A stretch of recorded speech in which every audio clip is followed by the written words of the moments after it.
I'm Victoria Jensen, 36, a self-made tech entrepreneur with a net worth of $500 million. After 10 years of what I thought was a happy marriage to Ryan, a corporate lawyer, I discovered the ultimate betrayal while planning our anniversary celebration. On his laptop, I found divorce papers marked to be filed after offshore asset search completion. He severely underestimated my business acumen and strategic thinking. Little did he know I'd built my empire by anticipating threats before they materialized. Before I continue my story, let me know where you're watching from and hit subscribe if you want more stories about women who refuse to be outsmarted. I grew up in a middle-class household in Minneapolis, the only daughter of two dedicated public school teachers. My parents couldn't afford fancy vacations or designer clothes, but they invested everything in my education. "Your mind is the one asset no one can take from you," my father would say. Those words would prove prophetic decades later. From an early age, I showed an unusual aptitude for mathematics and computer science. While other teenagers decorated their rooms with boy band posters, I was building primitive network security systems and reading about encryption algorithms. My parents didn't understand my passion, but they supported it wholeheartedly, converting our garage into a makeshift computer lab. After graduating summa cum laude from MIT with dual degrees in computer science and business, I turned down lucrative offers from Silicon Valley giants. I had identified a critical gap in the cybersecurity market that no one was addressing. With a $50,000 loan from my parents' retirement savings and working out of my tiny studio apartment, I founded Secure Nova when I was just 23. The first 3 years were brutal. I worked 18-hour days, subsisted on ramen noodles, and faced countless rejections from potential clients and investors. Male venture capitalists would listen to my pitch, then ask if they could speak to the technical lead or meet with the real founder. I was both. Their condescension only fueled my determination. My breakthrough came when a major financial institution suffered a catastrophic data breach that cost them billions. My innovative security protocol, which I had been pitching unsuccessfully for years, suddenly became the most sought-after solution in the industry. Within 18 months, Secure Nova grew from 3 employees to over 200. By my 30th birthday, my company valuation exceeded $500 million. Today, it's worth over $2 billion. I met Ryan at a charity gala 7 years after founding Secure Nova. By then, I was established in the business world, featured in Fortune and Forbes, and named among the most influential women in tech. Ryan approached me at the bar, charming and unpretentious in a sea of networking opportunists. He introduced himself as a corporate attorney, but spent the entire evening asking insightful questions about my work, seemingly genuinely interested in cybersecurity ethics rather than my net worth. "Most people at these events want to tell me about their brilliant startup ideas," I said. "I'd rather hear about yours that actually worked," he replied with a warm smile that reached his eyes. Our courtship was a whirlwind. Ryan was everything I thought I wanted: intelligent, ambitious, but not intimidated by my success, sophisticated, yet down to earth. 6 months after we met, he proposed during a private helicopter tour over New York City, the place where we'd had our first date. Looking back, I should have recognized the pattern. Ryan was drawn to grandiose displays, to things that projected wealth and status. The first years of our marriage seemed perfect. We complemented each other well. My technical mind balanced his legal expertise. His social ease helped me navigate the networking events I'd always found draining. We built a stunning modern home in the Connecticut countryside, traveled extensively, and supported each other's career endeavors. At least, that's the story I told myself.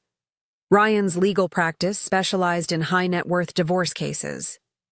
He represented wealthy clients, predominantly men, in their marital dissolutions.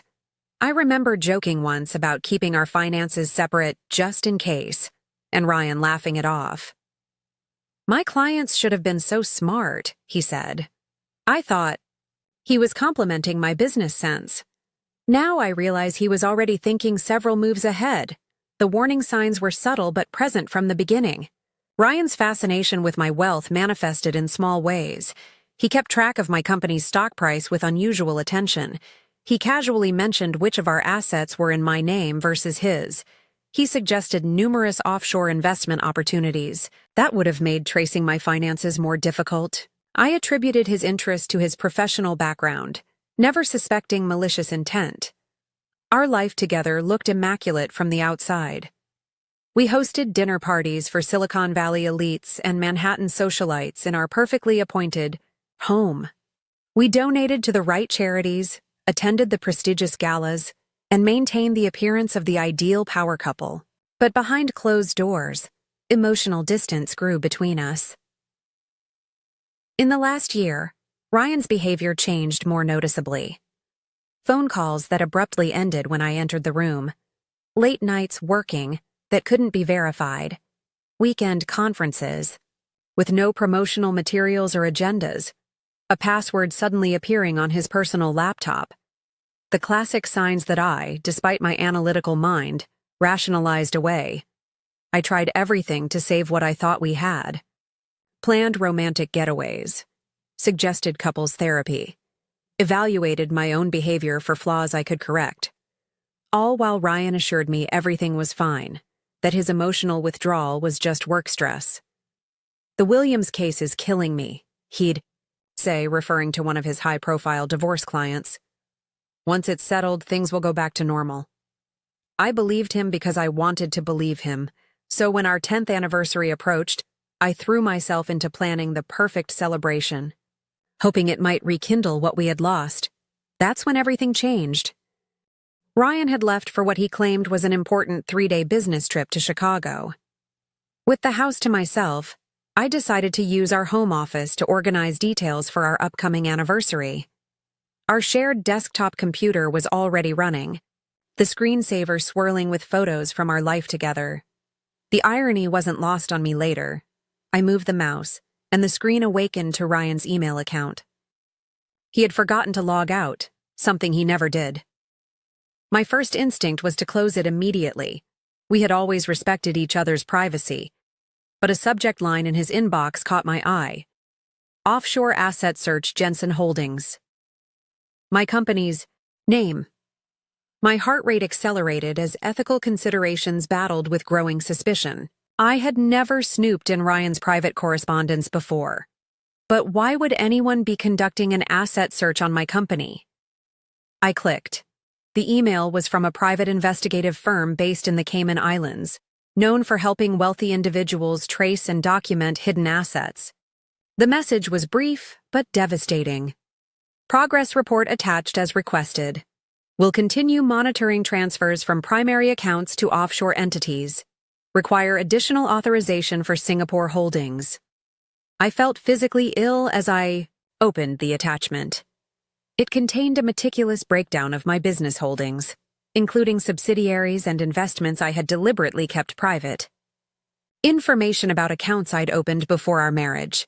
Valuation estimates for intellectual property owned by my company. Even preliminary analyses of potential points of vulnerability in my corporate structure. My trembling hands clicked through more emails. There were conversations between Ryan and several of his divorce attorney colleagues, discussing precedents in cases involving high net worth wives and business asset division strategies. In one particularly painful exchange, a colleague asked, "Timeline?" And Ryan responded, "After anniversary trip. Paperwork ready to file once offshore search completes." The room seemed to tilt as I processed the information. Ryan wasn't planning a surprise anniversary gift as I'd briefly hoped. He was planning to divorce me, but only after he had comprehensively documented every cent I possessed. The deepest cut came when I discovered emails between Ryan and his assistant Rachel. I had always liked Rachel, even defended her when friends commented on her excessive texting with my husband. "They work closely together," I'd insisted. "It's professional." The emails proved otherwise. "V still suspects nothing," Ryan wrote to her. "Anniversary plans proceeding. Maldives confirmed. Private villa on the North Island. We'll tell her about us after filing, once assets are secured." Rachel's response: "Can't wait to see her face when she realizes she's funded our future together. That beachfront property in Maui is getting closer every day."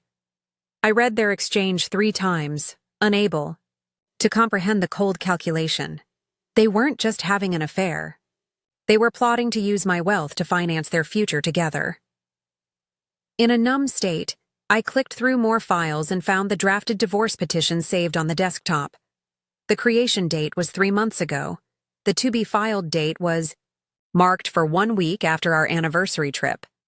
The document included a claim to half of my company based on substantial contribution to its growth during the marriage, and despite Ryan never having played any role in my business.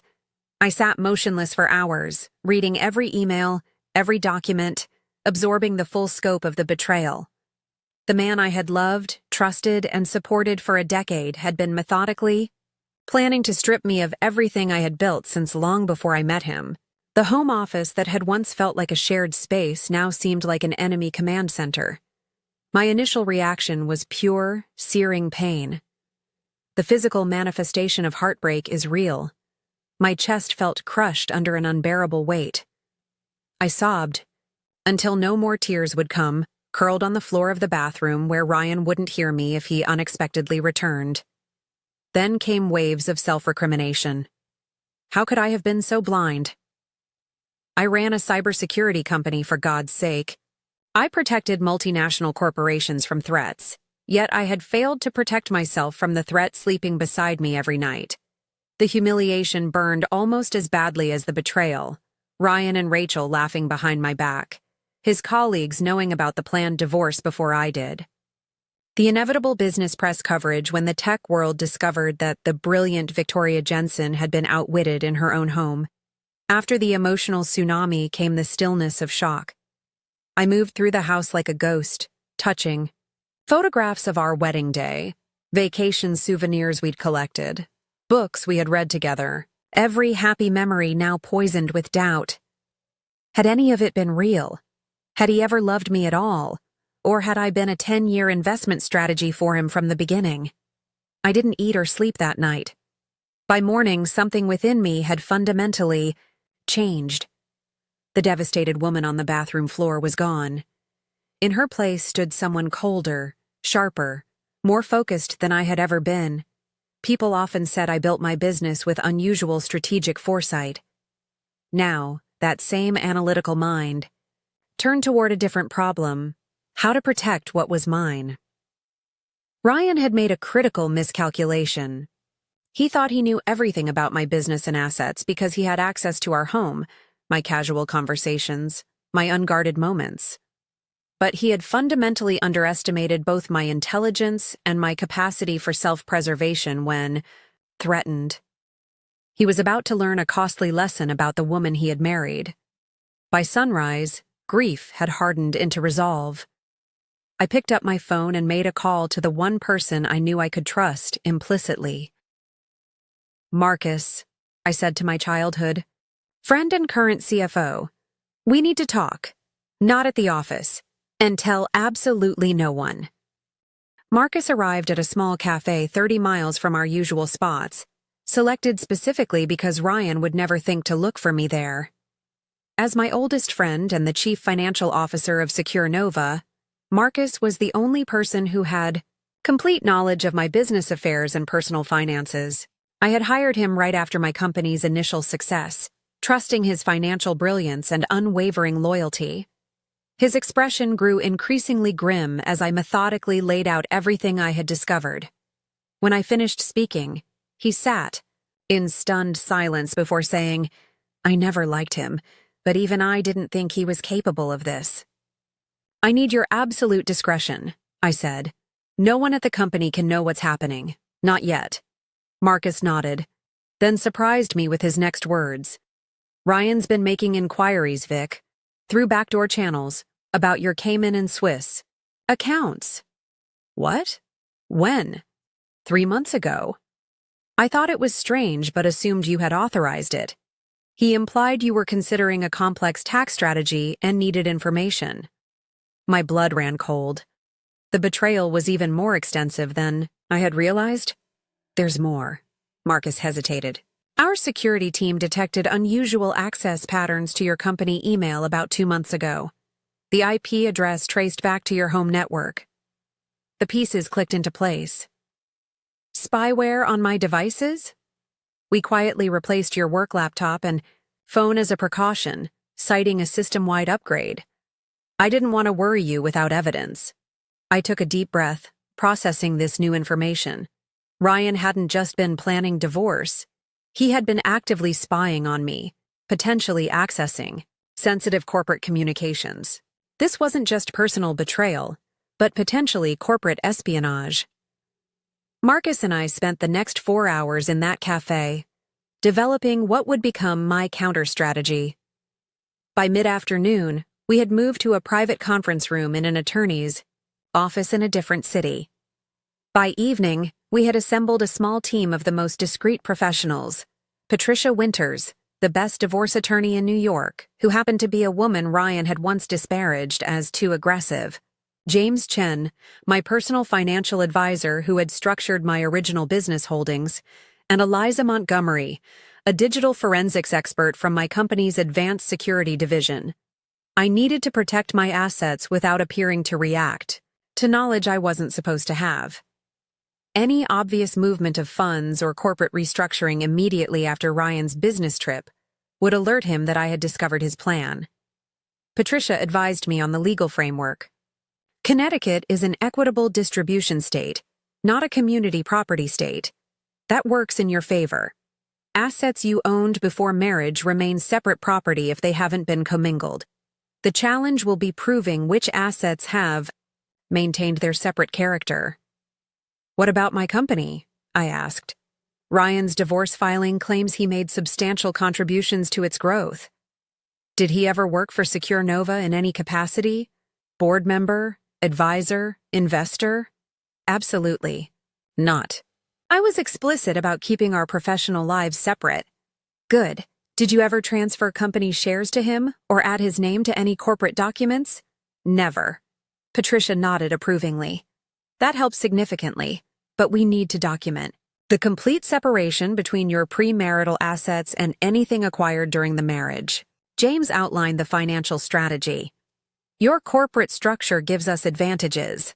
The holding company in Delaware that owns your intellectual property has remained untouched since before your marriage. The Singapore expansion you've been planning for 6 months provides legitimate business reasons for certain asset movements.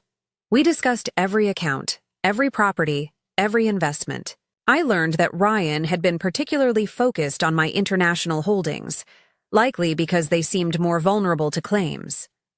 Eliza confirmed that my home devices had indeed been compromised. Sophisticated spyware, professionally installed. It's been capturing screenshots, recording keystrokes, and monitoring communication. Your home is also likely bugged. This explained Ryan's uncanny knowledge of my private business matters. I had often worked from home, discussed sensitive information over the phone in what I thought was the privacy of my own space. Can you remove it without alerting him? I asked.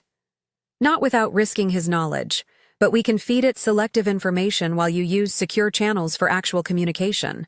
This became a critical component of our strategy, allowing Ryan to continue thinking his surveillance was working while conducting my real business through newly established secure channels. Over the next 24 hours, I barely slept as we refined a comprehensive counter-strategy that would unfold over 7 days. The plan had multiple components. Legitimate business restructuring that had been in planning stages for months, accelerated through proper corporate governance channels. Completion of the Singapore expansion with appropriate asset allocation for international operations. Refinement of corporate intellectual property ownership through previously established Delaware entities. Strategic documentation to prove the separate nature of premarital assets. Digital misdirection through compromised channels while actual operations moved through secure ones. The strategy had to be executed flawlessly. While I maintained the appearance of a wife excitedly planning an anniversary celebration, completely unaware of her husband's betrayal. As dawn broke on the second day, I looked at my team of trusted advisors. Ryan thinks he's been playing chess while I've been playing checkers, I said. He's about to discover I've actually been playing three-dimensional chess all along. The devastated woman who had curled up on the bathroom floor was gone completely now. In her place stood the same strategic thinker who had built a billion-dollar business from nothing. Ryan had made the critical error of separating those two people in his mind. He believed he had married a successful woman who could be emotionally manipulated. He failed to understand that my success came precisely from my ability to channel emotion into strategic action. The next 7 days would be the most challenging test of that ability.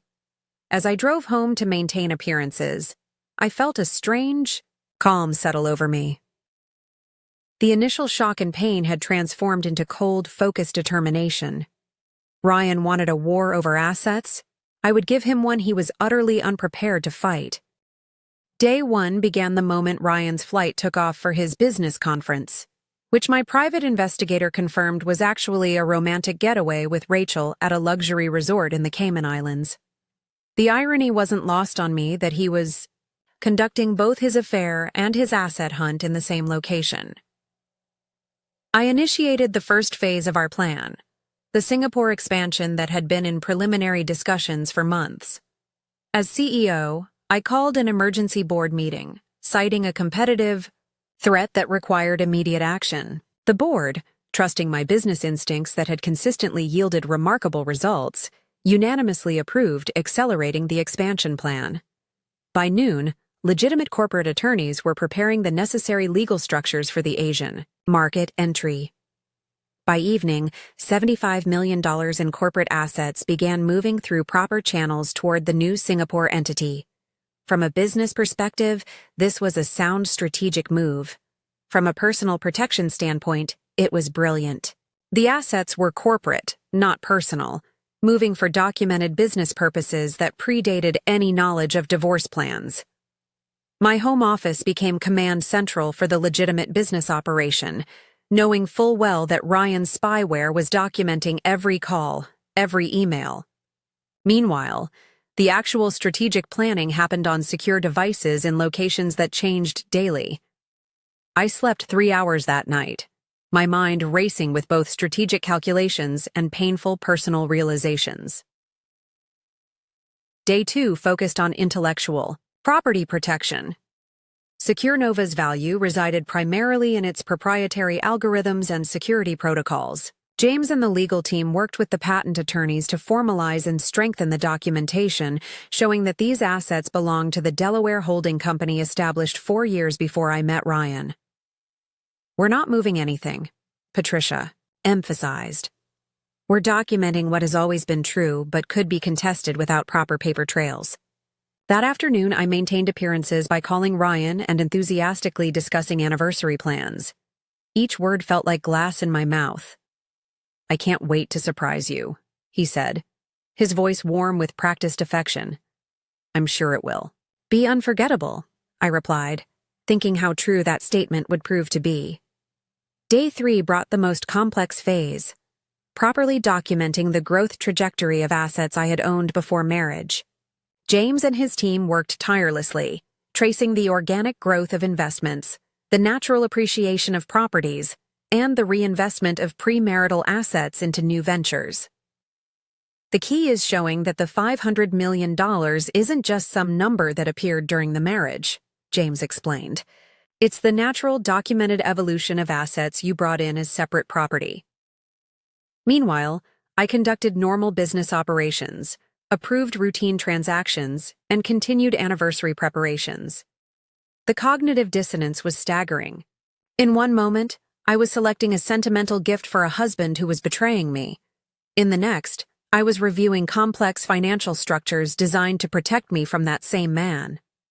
The emotional toll began to show. I lost weight, developed insomnia, and caught myself staring blankly at walls. But underneath the personal trauma, my strategic mind remained laser-focused. Day 4 centered on real estate holdings. Ryan had been particularly interested in our vacation properties in Aspen, Martha's Vineyard, and Hawaii. All three had been purchased with my premarital funds, but had appreciated significantly during our marriage. He'll claim that appreciation occurred during the marriage and is therefore marital property, Patricia warned. Through careful financial archaeology, we documented that improvements to these properties had been paid for exclusively from accounts containing only my separate property. Any appreciation could thus be attributed to my separate investments rather than marital effort. I also discovered something disturbing. Ryan had been photographing documents in my home office safe when I wasn't there. The safe contained old financial statements and property deeds. What he didn't know was that these weren't my only copies, and more complete documentation existed in secured locations. Day 5 brought a critical phase: trust restructuring. Before our marriage, I had established several trusts for tax planning purposes. Ryan knew about their existence but not their specific terms. Working with my original trust attorney, we reviewed the structures to ensure they remained ironclad against potential claims. The timing works in your favor, the attorney noted. These were established well before marriage with no contributions during the marriage.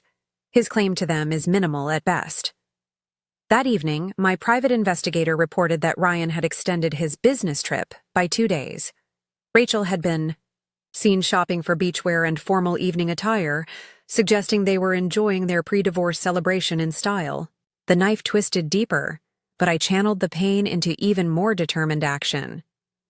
Day 6 involved securing personal items of financial and sentimental value. While completely legal, this was perhaps the most emotionally difficult task. I carefully inventoried family heirlooms, documented gifts from before our marriage, and moved irreplaceable items like my grandmother's jewelry to a secure location. I wasn't hiding these things, merely protecting them from potential dispute. While doing this, I discovered love letters Ryan had written during our early relationship. Reading them now was like glimpsing an alternate universe where his declarations of eternal devotion had been sincere. I placed them in a separate box labeled Evidence of Intent, knowing they might prove useful in demonstrating the stark contrast between his promises and his actions. Day 7, the final day before Ryan's return, was devoted to comprehensive documentation. Every transaction, every corporate decision, every asset protection measure undertaken in the previous 6 days was meticulously recorded with appropriate justifications that had nothing to do with impending divorce. My team gathered, one last time in a secure location to review our work. Each measure taken was legally sound, business appropriate, and properly executed through legitimate channels. We had created no new entities solely for asset protection, moved no funds outside normal business operations, and taken no actions that couldn't be justified by sound business strategy. If this goes to court, Patricia said with satisfaction, every step we've taken is defensible as standard business practice or prudent management of separate property. As evening fell on the 7th day, I returned home to prepare for Ryan's arrival the next morning. The house felt different now. No longer a home but a stage set for the final act of a marriage that had been more fiction than fact. I moved through the familiar rooms with the strange detachment of someone observing their life rather than living it. In the master bathroom, I studied my reflection. The woman looking back had changed in subtle but profound ways. The naive trust was gone from her eyes, replaced by something harder, wiser. I had protected my financial assets, but the emotional cost had been enormous. Still, I recognized that I was emerging stronger, more self-reliant than I had been before. I slept surprisingly well that night, the sleep of someone who has done everything possible to prepare for an approaching storm. When morning came, I dressed carefully in Ryan's favorite outfit, applied makeup to mask my exhaustion, and prepared to deliver the performance of my life. The pieces were in place. Now it was time to let Ryan make his move, not realizing that his game had been quietly, thoroughly, legitimately dismantled before he could play his first card. Ryan returned home on a bright Tuesday morning, suntanned and relaxed from his Cayman Islands tryst with Rachel. He embraced me with practiced affection, presenting a small gift bag containing expensive perfume, his standard offering after business. Trips? I missed you, he lied smoothly, kissing my cheek. I missed you too, I responded, matching his performance with my own. How was Chicago? Productive but exhausting. Endless depositions. He launched into detailed fabrications about meetings that had never occurred while I nodded with feigned interest. I've been busy with anniversary plans, I said, maintaining the facade. I think you'll be really surprised. His eyes gleamed with what I now recognized as calculation rather than love. Actually, I have a surprise for you too. I've booked us a second honeymoon in the Maldives.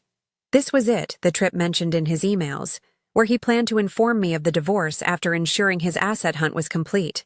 The perfect location, isolated, international, and ideal for serving divorce papers while minimizing immediate repercussions. The Maldives! That sounds incredible, I exclaimed with manufactured excitement. When do we leave? Next week. Private. Villa on the North Island. Complete seclusion. The double meaning in his words was obvious now that I knew his plan. For the next 3 days, we performed the grotesque dance of a married couple planning a romantic getaway, while one secretly prepared to destroy the other.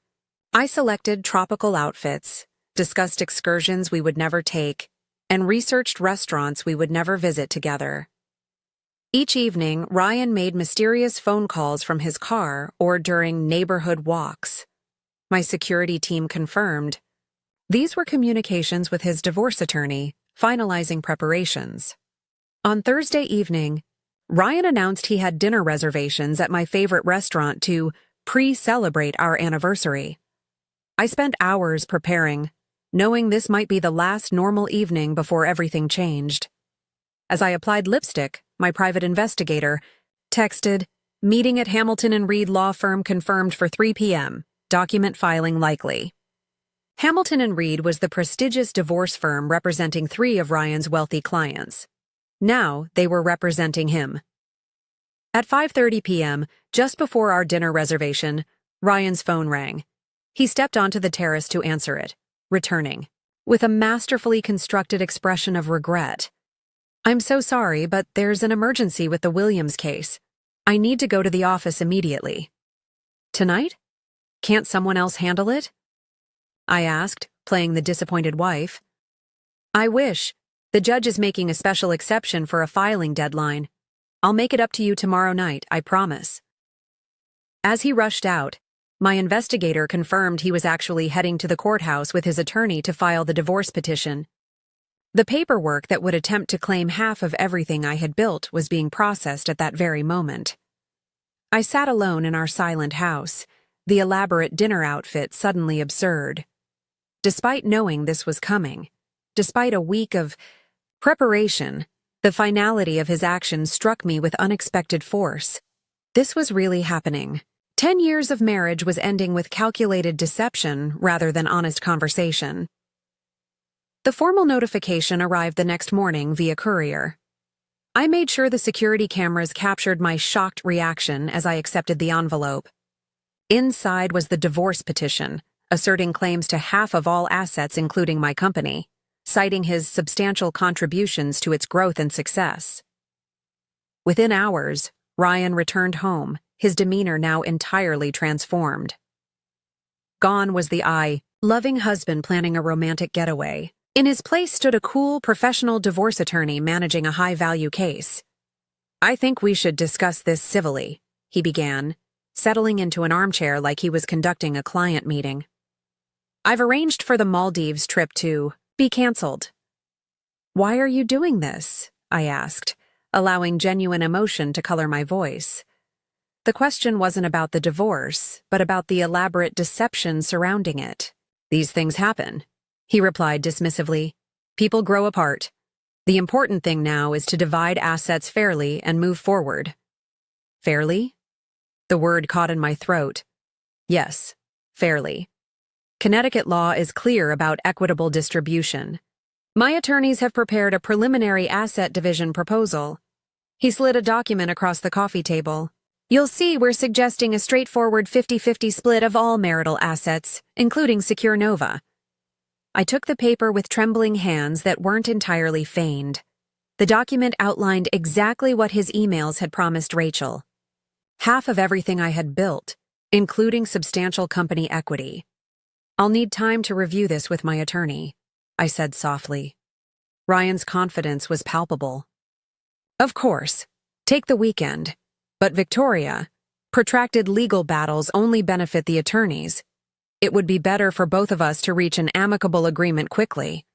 What he meant was, it would be better for him to secure his payday before I could mount an effective defense.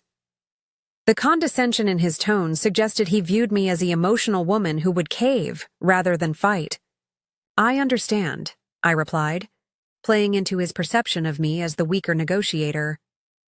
He spent the weekend alternating between patronizing explanations of divorce proceedings and cold withdrawal into work calls. I maintained the appearance of shocked devastation, which required little acting. The pain of betrayal was real, regardless of my preparedness for it. By Monday morning, something had changed. Ryan received a call that sent him rushing to his attorney's office. He returned. Hours later, his face ashen. Is everything all right? I asked innocently. There seems to be some confusion about the asset documentation, he said carefully. Nothing serious, just unexpected paperwork. What he didn't say was that his legal team had begun the standard discovery process and encountered the first obstacles to his plan. The offshore investigators had submitted their reports, and the picture they painted didn't match Ryan's expectations. On Tuesday, the cracks in his confidence widened. Multiple urgent meetings with his legal team left him increasingly agitated. By Wednesday, his calls to financial analysts became heated, his tone demanding as he tried to understand the corporate structures he was encountering. What exactly is Secure Nova Singapore? He finally asked me directly over an awkward dinner. Our new Asia-Pacific headquarters, I replied calmly. The board approved it months ago. It's been in all the company newsletters. And the intellectual property transferal to the Delaware holding company? That wasn't a transfer. That's where it's always been held since before we met. I took a sip of water. Ryan, is something wrong with the discovery process? His forced smile failed to reach his eyes. Just standard information gathering. These corporate structures are quite complex. They're actually fairly standard for a company of our size, I noted mildly, watching him struggle to maintain composure.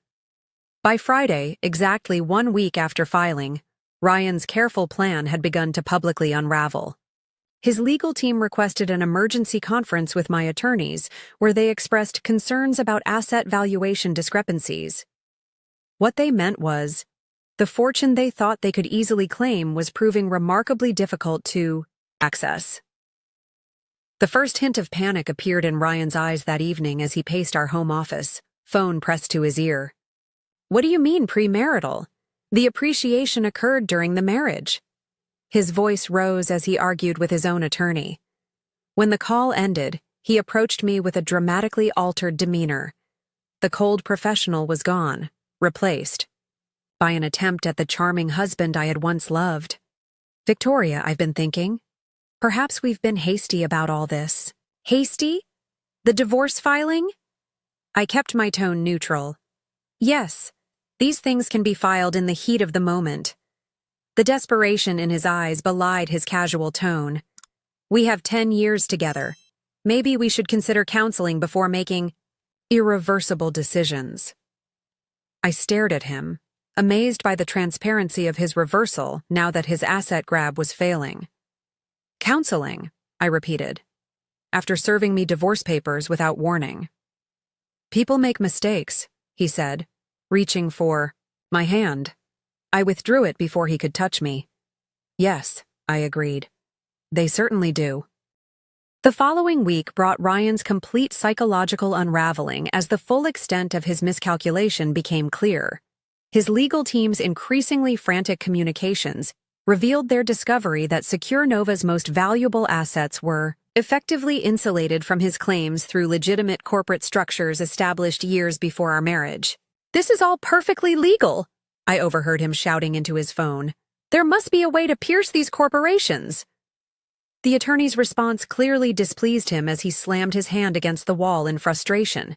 The Ryan I had known, always polished and composed, disappeared entirely. In his place stood a man coming to terms with the collapse of his carefully constructed plan. His desperation manifested in a series of increasingly transparent strategies. First came the reconciliation attempt. Over an elaborate dinner he prepared. Himself, Ryan launched into a rehearsed speech about forgiveness, second chances, and the stress that had temporarily clouded his judgment. He spoke of therapy, recommitment ceremonies, and building a stronger marriage from the ashes of this misunderstanding. I made a terrible mistake, he said, eyes carefully manufactured to appear tearful. These divorce proceedings, they're not what I really want. What do you really want, Ryan? I asked quietly. His hesitation was brief but telling. In that moment of calculation, I saw the truth that had always been there. This wasn't about love or even about me as a person. It was about losing access to wealth he had counted on acquiring. The reconciliation strategy failed, so he pivoted to intimidation. Late-night phone conferences with his legal team led to threats of prolonged litigation, public exposure of company, secrets, and damage to my professional reputation.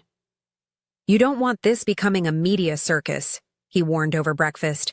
Tech journalists would love to dissect Secure Nova's internal finances on the front page of every business publication. I simply sipped my coffee and responded, I've never been afraid of scrutiny, Ryan. My business can withstand it. Can your professional reputation? The threat was not idle. As a divorce attorney who had built his practice on discretion and results, a high-profile failure in his own divorce would be devastating, especially if certain documents regarding his planned deception became public. When intimidation failed, Ryan attempted financial maneuvering. I discovered him in the home office at 3 a.m., attempting to access accounts associated with our joint properties. Security measures I had implemented prevented his success, but the intention was clear. His next move was attempting to claim that my recent business decisions constituted divorce planning and were therefore improper asset protection. His legal team filed an emergency motion claiming I had deliberately moved assets in anticipation of divorce. This strategy backfired spectacularly when my attorneys produced board meeting minutes, business plans, and international market analyses, dating back 18 months, all demonstrating that every corporate action had legitimate business purposes unrelated to our marital status. The Singapore expansion was approved unanimously by the independent board, my attorney explained to the judge. All corporate actions followed standard governance procedures, with proper documentation and legitimate business justification. The judge denied Ryan's emergency motion, dealing another blow to his rapidly disintegrating case. As legal defeats accumulated, Ryan's behavior became increasingly erratic. He alternated between rage, artificial affection, and despondent withdrawal. During one particularly volatile evening, he accused me of having planned this counterattack all along. You knew, didn't you? He shouted, pacing our living room like a trapped animal. You knew and you set me up. Knew what, Ryan? I asked calmly. That you were planning to divorce me? That you had investigators hunting for my assets? That you were having an affair with Rachel while plotting to take half my company? The color drained from his face as I continued. Or perhaps you mean, I knew that you installed spyware on my devices and bugs in our home to gather financial information? His shock at my knowledge was genuine. How long have you known? He whispered. Long enough to understand exactly who you are, I replied. The final collapse of Ryan's case came when my legal team submitted evidence of his systematic deception, including the emails with Rachel and the offshore investigators. What had begun as his offensive strategy to claim my assets transformed into a desperate defense against potential professional misconduct charges. His law partners, concerned about reputation damage to their firm, called an emergency meeting. By the following Monday, Ryan's professional standing was in freefall. 3 major clients had withdrawn their cases from him. The partners asked him to take a leave of absence. The legal community, which had once respected him as a skilled divorce attorney, now viewed him as an object lesson in hubris and failure. In a last desperate attempt, Ryan showed up at my office unannounced, causing a scene in the reception area, until security was called. "You've destroyed everything I worked for," he shouted as he was escorted out. 10 years of marriage, and this is how you repay my love? The irony of his claiming love as his motivation after his calculated betrayal might have been amusing if it weren't so pathetic. Employees who witnessed the outburst were shocked, having always known Ryan as the charming, supportive husband who appeared at company functions. That evening, sitting alone in the home office where I had first discovered his betrayal, I found a strange sense of peace settling over me. The man I had loved had never really existed. The marriage I had valued had been, at least for him, a long-term investment strategy rather than an emotional commitment. The pain remained, but its quality had changed. It was no longer the acute agony of fresh betrayal, but the duller ache of accepting a difficult truth. I had built a business by seeing reality clearly and responding strategically. Now I had applied those same skills to my personal life, with equally effective results. 1 month after filing for divorce, Ryan accepted a settlement that recognized the separate nature of my premarital assets, including Secure Nova and its subsidiaries. He received a fair portion of jointly acquired property, but nothing close to the fortune he had planned to extract. His career in tatters, his affair with Rachel exposed and subsequently ended when the financial prospects dimmed, he relocated to Chicago to attempt to rebuild his professional life. The last time I saw him was at the final settlement signing. He looked older, diminished, the confident gleam gone from his eyes. As we exited the attorney's office, he caught my arm gently.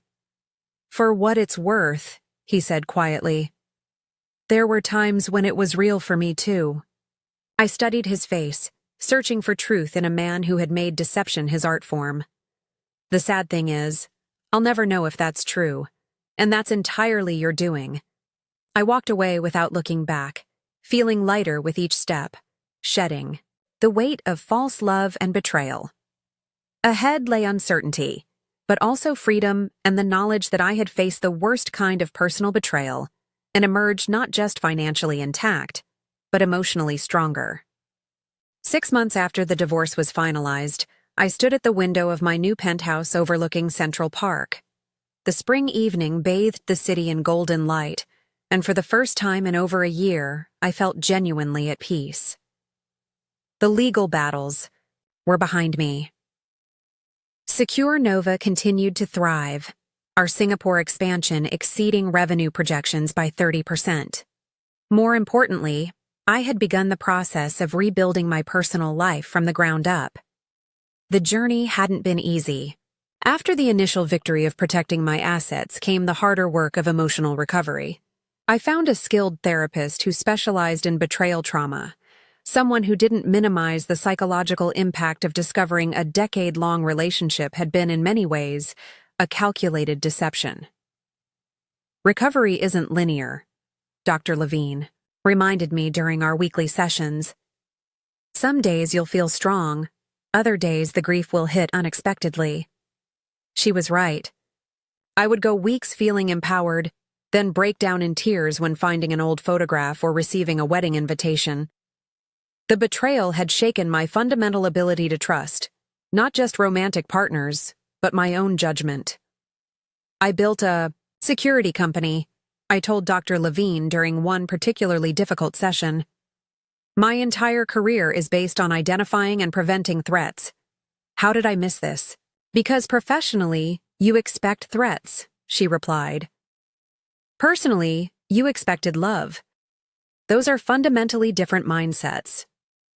Gradually, I reconnected with friends I had neglected during my marriage. Ryan had subtly isolated me from my support network, another red flag I had missed.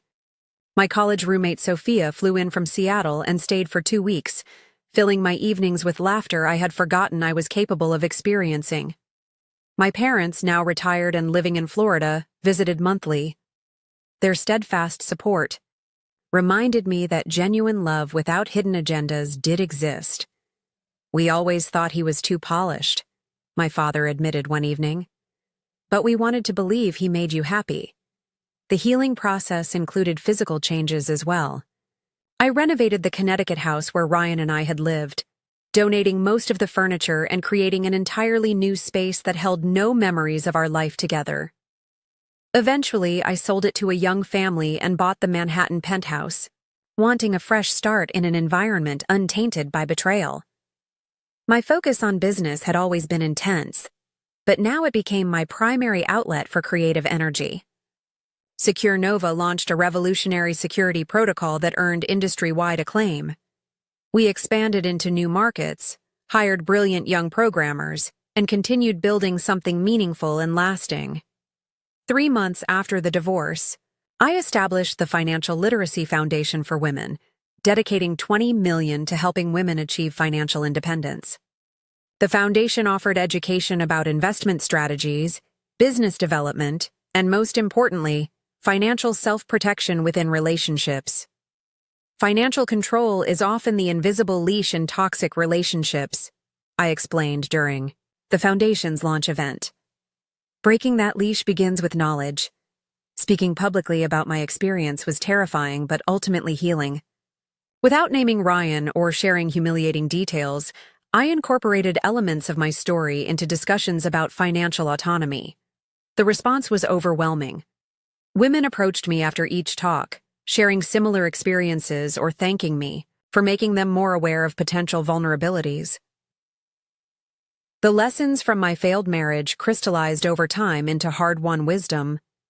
I had ignored early warning signs, rationalizing Ryan's interest in my finances as natural curiosity rather than calculation. I had believed in the image of our relationship rather than paying attention to subtle inconsistencies. I had trusted completely without verifying, something I would never have done in business. Most painfully, I realized I had sacrificed authentic connections for a polished facsimile of love. Ryan had presented himself as the perfect partner, mirroring my desires and expectations. What had been missing was the genuine messiness of real intimacy, the willingness to be flawed and authentic together. "Perfect isn't real," became my personal mantra as I began cautiously dating again. I found myself drawn to different qualities now: authenticity, emotional transparency, people whose actions consistently matched their words. Michael, a neuroscience professor I met through a mutual friend, became an unexpected source of healing. Our relationship developed slowly, based on genuine friendship before evolving into something deeper. His straightforward nature and complete lack of interest in my financial status were refreshing. For our third date, he took me stargazing on the roof of the university building, bringing homemade sandwiches and thermos of hot chocolate. "I'm not very good at grand gestures," he apologized. "I've had enough grand gestures to last a lifetime," I replied. "I prefer real." I approached this new relationship with both openness and appropriate caution, maintaining financial boundaries while allowing emotional vulnerability. The balance was delicate but healthy. The most surprising outcome of the entire ordeal was my newfound sense of freedom. Having faced my greatest fear, having my trust completely betrayed, I discovered I could survive and eventually thrive again.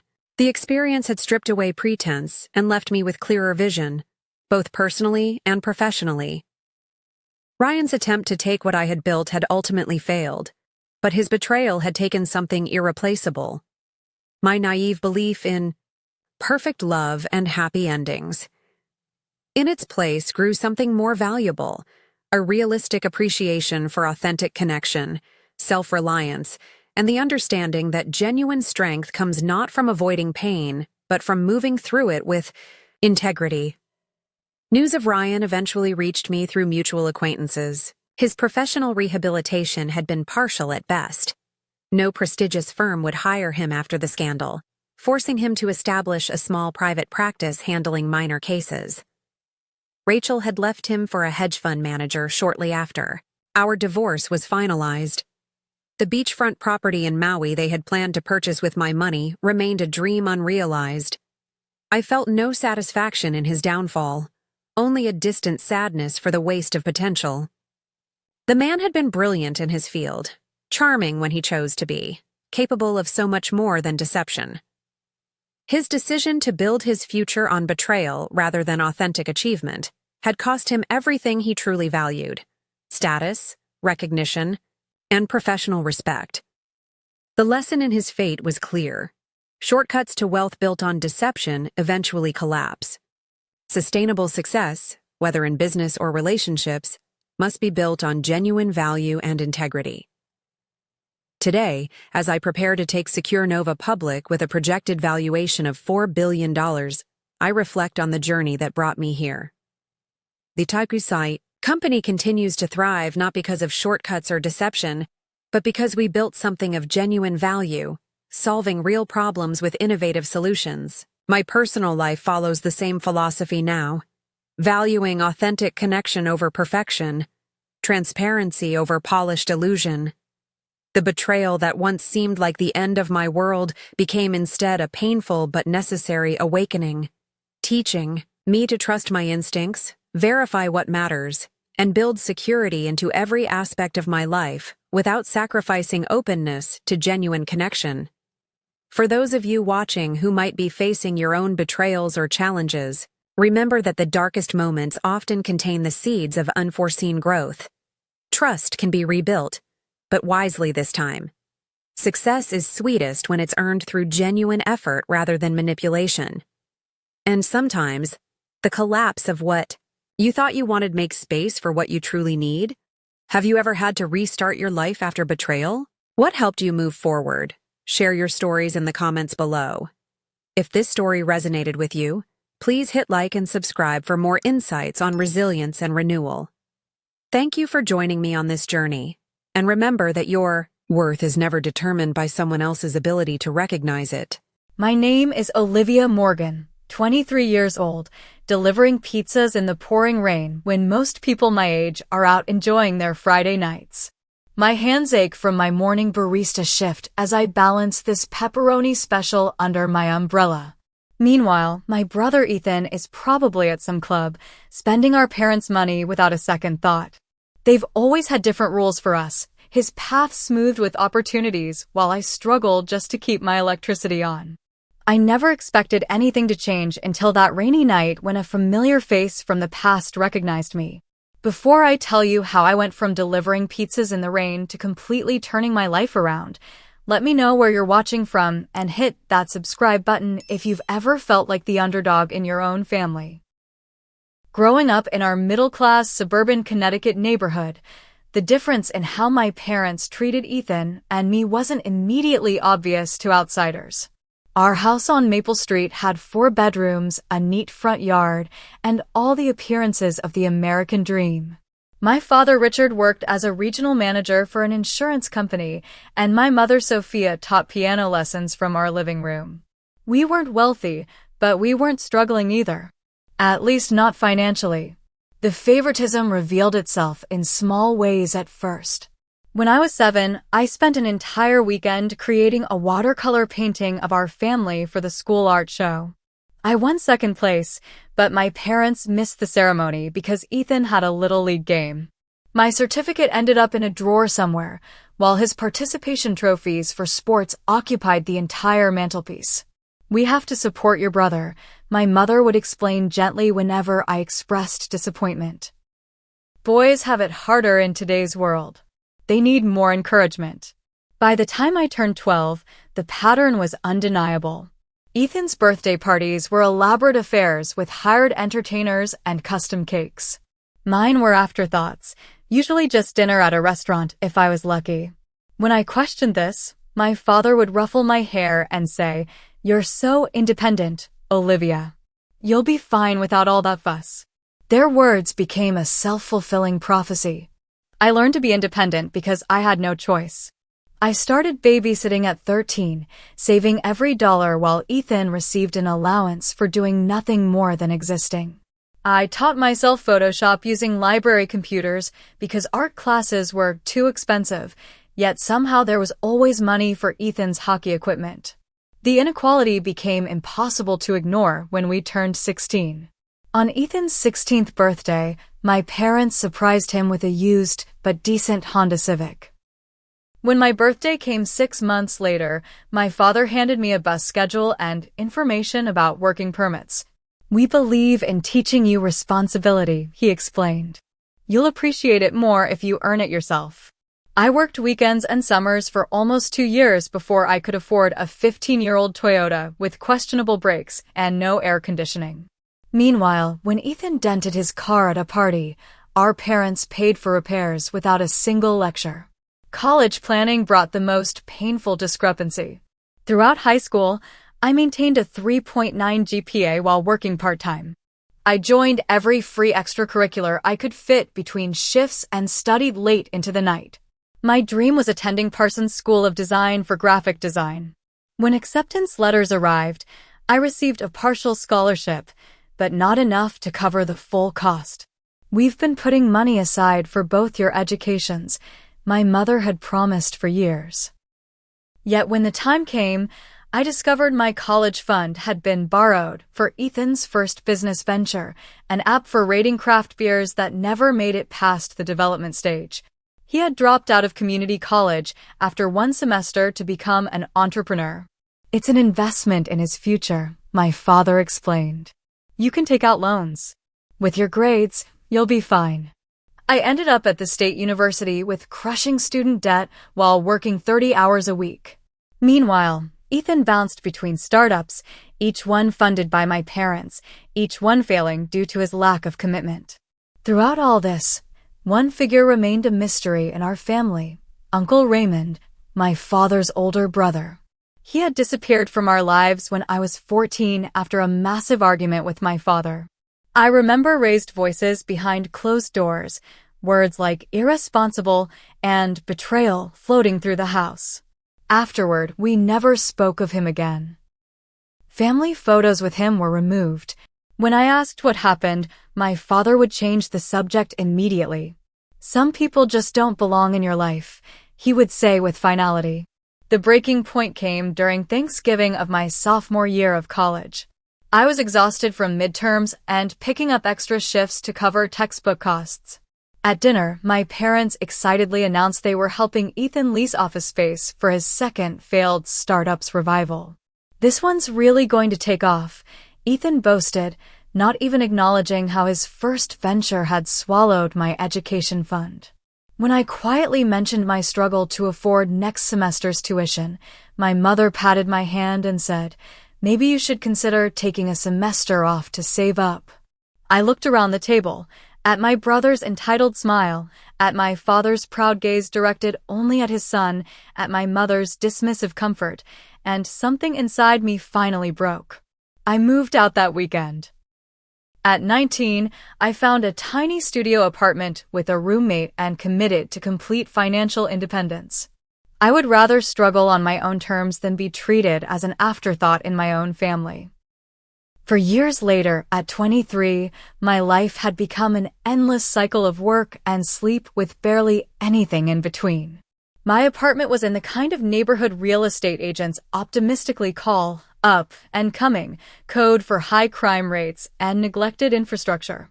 The building's elevator had been temporarily out of service since I moved in 8 months ago, meaning I climbed 4 flights of stairs multiple times daily regardless of exhaustion. My morning alarm blared at 4:30.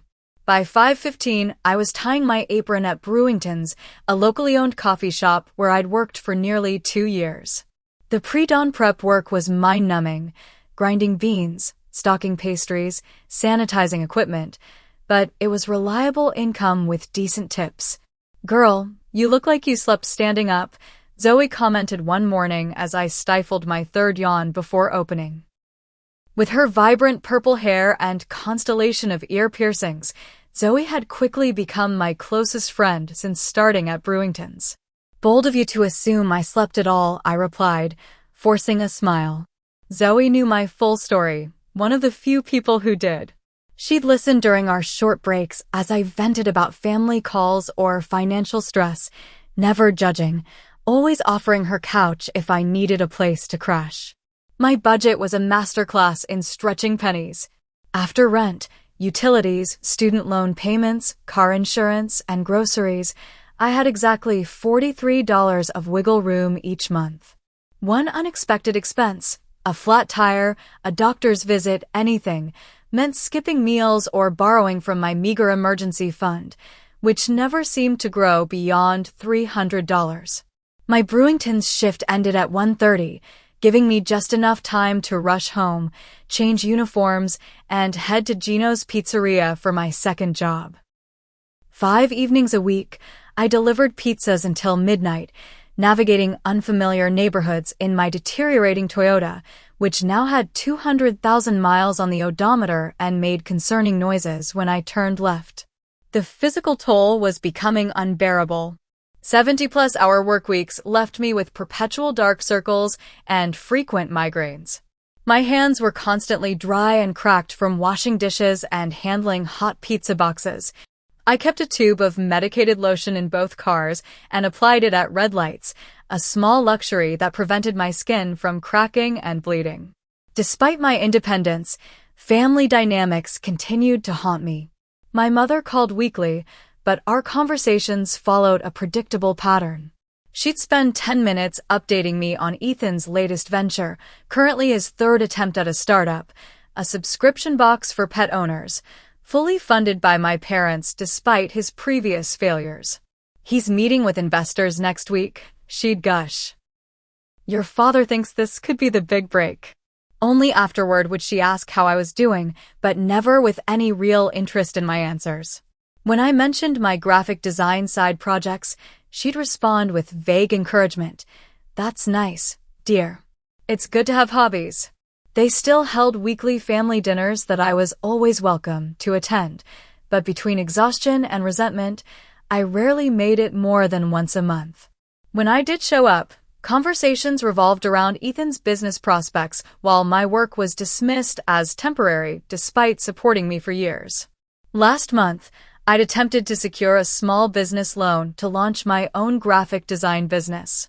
I'd been freelancing on the side, building a modest portfolio between shifts, dreaming of turning it into my primary income.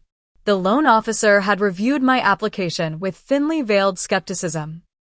"Your portfolio shows promise," he'd said, "but with your current debt-to-income ratio and lack of business history, we can't approve this amount." I left the bank feeling defeated.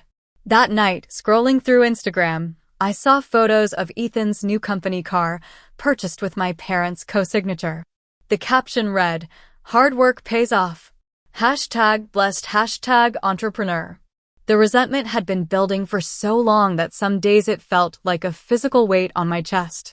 I tried to focus on my own path to release the bitterness, but it was difficult when the inequality remained so blatant. Last Tuesday was particularly brutal. My car's check engine light came on during morning deliveries.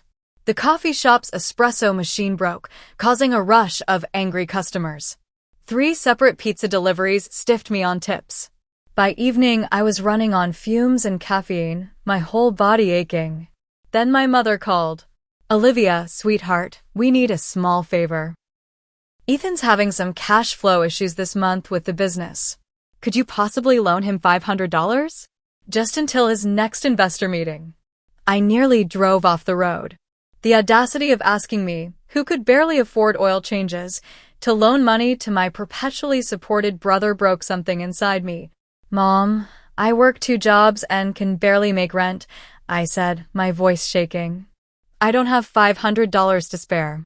"Well, if you'd come to dinner more often, you'd know we've invested everything in Ethan's business. We're stretched thin too." Her tone carried a hint of accusation, as if my absence was somehow causing their financial strain. After hanging up, I pulled into an empty parking lot and cried for the first time in months. Not delicate tears, but ugly, heaving sobs that left my uniform spotted and my face blotchy. I was approaching my breaking point, unsure how much longer I could sustain this exhausting existence. That Friday night, the universe seemed determined to test my limits.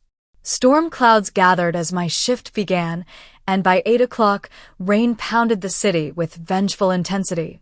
Delivery drivers hate rain. It means slower driving, soaked clothes, and rarely any increase in tips despite the extra effort. I had no idea that this miserable rainy night would completely change the course of my life. The address on my final delivery of the night belonged to an upscale neighborhood where million-dollar homes sat behind manicured hedges. I'd delivered here before. The wealthy rarely tipped better than middle-class customers, despite their obvious abundance. This particular house was lit up with what appeared to be a party in full swing. Music thumped from inside as I balanced the stack of 4 extra-large pizzas under my rapidly failing umbrella. My uniform was already soaked through, my sneakers squelching with each step up the cobblestone walkway. A 20-something guy with a backward baseball cap and a beer in hand answered the door. He looked me up and down with obvious amusement at my drenched appearance. "Pizza's here," he yelled over his shoulder to raucous cheers from inside. He turned back to me. "How much?" $78.50, I replied, my customer service voice firmly in place despite my misery. He fumbled with his wallet, dropping several bills. "Keep the change," he slurred, handing me $80 for a $78 order. A $1.50 tip for 4 pizzas in a downpour. "Thanks," I muttered, unable to completely mask my disappointment. As I turned to leave, someone inside called out, "Don't forget to make her wait in the rain while we find paper plates." Several people laughed. I walked back to my car, rain now seeping through my pizza delivery cap and running down my neck. My windshield wipers needed replacing, creating muddy streaks across the glass instead of clearing it. Perfect end to a perfect day, I thought bitterly. "Olivia? Olivia Morgan." The voice came from behind me as I reached for my car door. I turned, squinting through the rain at a tall figure standing under the shelter of a large black umbrella. He stepped closer, and I instinctively took a step back. "It's me," the man said, moving into the glow of a street lamp. "You're Uncle Raymond." I froze, staring at the face I hadn't seen in 8 years. He looked older, of course, with more gray in his dark hair and new lines around his eyes, but unmistakably my father's brother.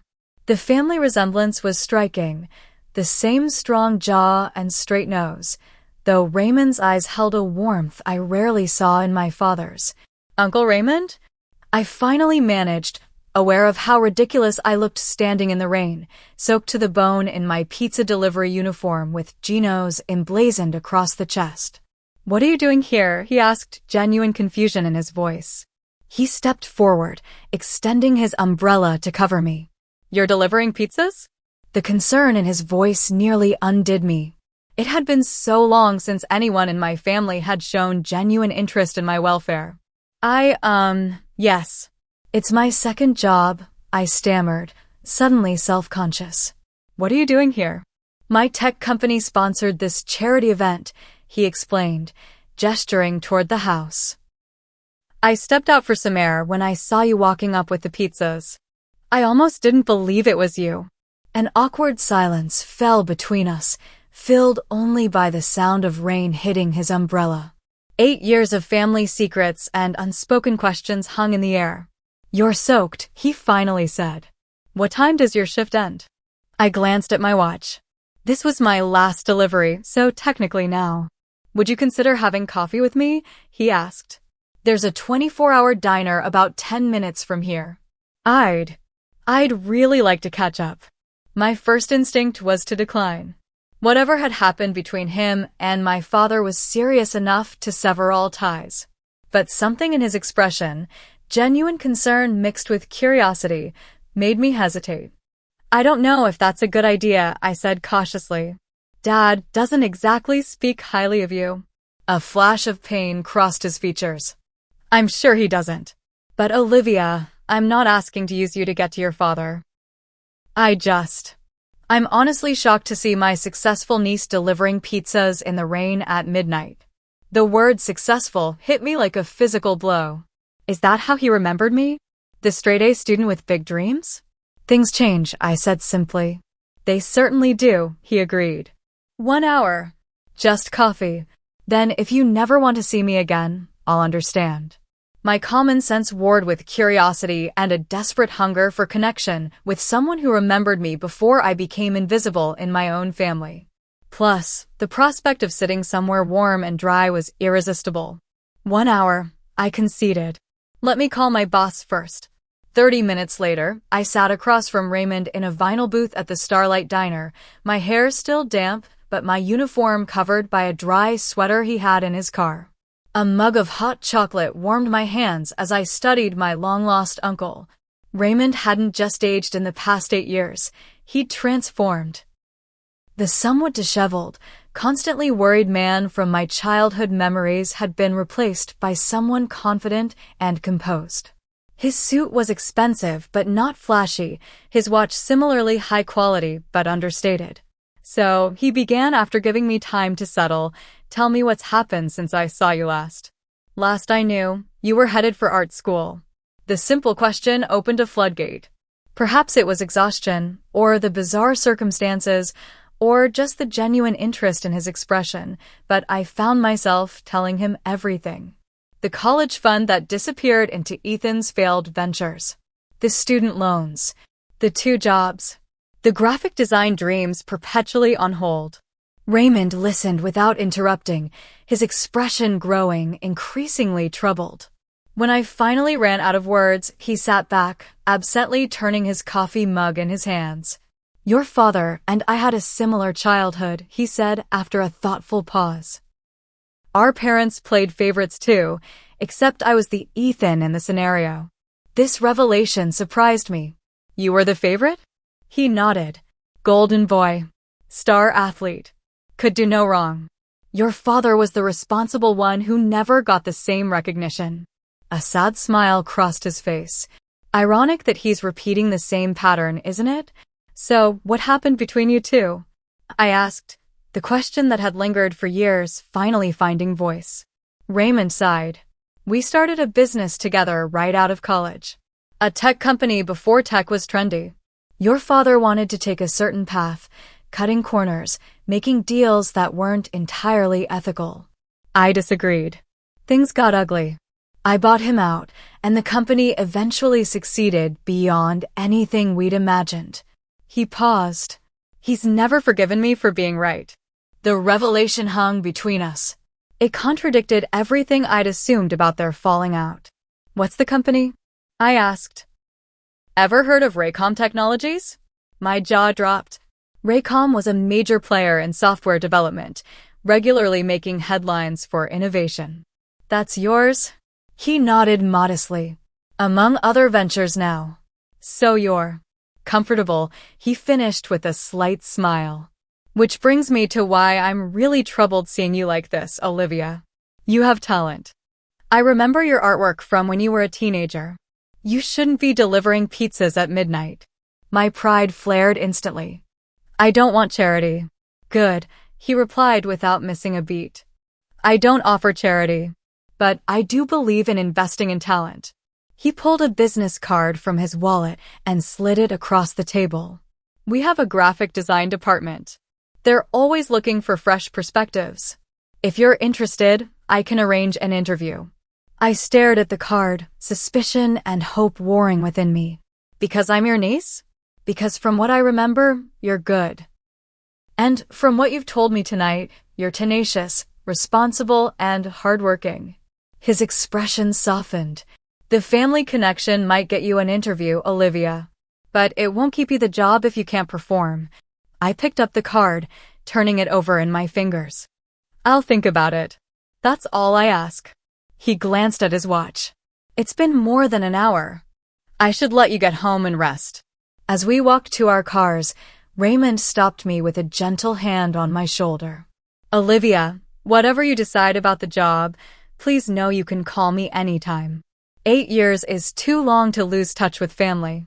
For the first time that night, tears threatened. I nodded, not trusting my voice, and watched as he drove away in a modest sedan that nonetheless probably cost more than I'd make in 3 years. I sat in my car for a long time before starting the engine, the business card clutched in my hand like a lifeline. Part of me wanted to tear it up, to reject anything connected to the family that had rejected me. But another part, the part that was bone-tired from fighting alone for so long, whispered that sometimes help comes from unexpected places. That night, I slept better than I had in months, the business card on my nightstand catching the first light of dawn. 3 days passed before I worked up the courage to call the number on Raymond's card. During those days, I researched everything I could about Raycom Technologies, learning about their innovative software solutions, their above-average employee benefits, and their reputation for a positive work culture. Most importantly, I studied their design work, the clean interfaces, the thoughtful branding, the attention to user experience. Their standards were exceptionally high. When I finally called, Raymond's assistant connected me immediately. "I was hoping I'd hear from you," he said, his voice warm. "Have you thought about what we discussed?" "Yes," I replied, fingers nervously twisting the cord of my ancient landline phone. "I'm interested in the interview, but I have conditions." "I'm listening." "If I get this opportunity, it has to be because I deserve it professionally. No special treatment, no shortcuts, no nepotism." The words came out stronger than I felt. "I need to know I earned it." There was a pause, then Raymond chuckled. "You really are nothing like your brother." Before I could respond, he continued, "How about this? Come to our downtown office tomorrow at 10. Bring your portfolio. You'll interview with Jessica Chen, our design director. She doesn't suffer fools or favor family connections. She'll give you an honest assessment." "She knows I'm your niece?" "She will, because transparency matters. But trust me, that fact will work against you rather than for you with Jessica. She'll scrutinize you more carefully to ensure there's no favoritism." That wasn't entirely comforting, but it was what I'd asked for. We arranged the details, and I spent the night frantically updating my portfolio, selecting my best work and preparing explanations for each design choice. Raycom's headquarters occupied 10 floors of a gleaming downtown office tower. The lobby featured sleek furnishings, living green walls, and a subtle logo etched into glass panels. It screamed success without being ostentatious, much like Raymond himself, I realized. The receptionist directed me to the 24th floor, where Raymond met me personally. He looked completely at home in this environment of quiet prosperity, greeting several employees by name as he led me through an open office space filled with natural light and collaborative workstations. "Jessica's waiting in the conference room," he said, stopping at a glass-walled meeting space where a woman with a sleek bob and rectangular glasses studied something on a tablet. "Remember, she doesn't know you're interviewing yet. This is just an informational meeting about our design needs and your portfolio." The distinction seemed meaningful to him, so I nodded, clutching my portfolio case like a shield. Jessica Chen was intimidating in the way only truly confident people can be. She assessed me with a quick glance as I entered, her expression revealing nothing. "So you're Richard's daughter," she said after introductions, referencing my father without warmth or animosity, just fact. "Yes, but I'm here based on my own merit," I replied, perhaps too defensively. One eyebrow arched slightly. "We'll see." She turned to Raymond. "I'll take it from here." Raymond nodded and left us alone. For the next hour, Jessica methodically went through my portfolio, asking pointed questions about my process, my influences, and my technical skills. She made no attempt to be encouraging or friendly, but her questions were insightful and challenging in ways that pushed me to articulate my design philosophy more clearly than I ever had before. "Your typography needs refinement," she said bluntly, pointing to a poster design. "But your color theory is strong, and you have good instincts for visual hierarchy." This piece here, she tapped a branding concept I'd created for a local bakery, shows promise. By the end of the meeting, my nerves had given way to a strange sense of exhilaration. Jessica's critique was the most professional feedback I'd ever received, free from the condescension or dismissiveness I'd grown accustomed to. "We have an internship program," she said finally, closing my portfolio. "It's paid, but not extravagantly. 3 months, with potential for permanent position afterward. You'd be working directly with our design team on real projects, not getting coffee. She fixed me with a penetrating stare. Raymond wants me to hire you outright, but I don't operate that way, regardless of family connections. I wouldn't want you to, I assured her. The internship starts next Monday. 9 to 5, business casual. Can you manage that with your other jobs? My heart raced. This was happening. I'll make it work. Good. She handed me a folder with paperwork. Fill these out before you leave today. And Olivia. Her expression softened marginally. Your work shows talent, but it needs discipline and mentorship. That's what we offer here. Whether you succeed or not is entirely up to you. Walking out of that meeting felt like floating. For the first time in years, someone was giving me an opportunity based on potential they actually saw in me, not obligation or charity. Raymond was waiting near the elevator, trying and failing to look casual. Well, I start Monday, I said, unable to suppress a smile. As an intern. He grinned. Jessica doesn't believe in shortcuts. That's actually a good sign. His expression grew more serious. Will you be able to manage with your other jobs? Reality crashed back. The internship hours would conflict with my barista shifts, and while it was paid, the starting stipend wouldn't replace both my current incomes.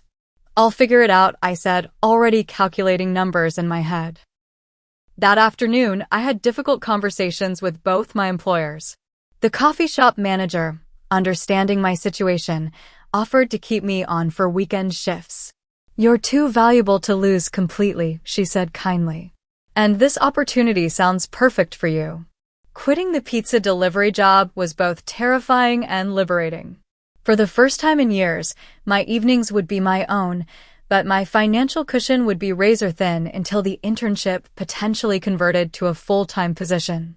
The first few weeks at Raycom were a whirlwind of learning and adjustment. I quickly discovered that while my technical skills were reasonably strong, my professional experience was sorely lacking. Jessica assigned me to shadow different team members, absorbing their workflows and processes while contributing to small aspects of ongoing projects. Imposter syndrome hit hard during those initial days. Everyone seemed so confident, so knowledgeable, while I felt like I was constantly playing catch-up. I stayed late most evenings, practicing techniques I'd observed during the day and studying industry standards online. Jessica noticed. Dedication is admirable, she commented one night, finding me still at my workstation at 8:30. But burnout is real. Pace yourself.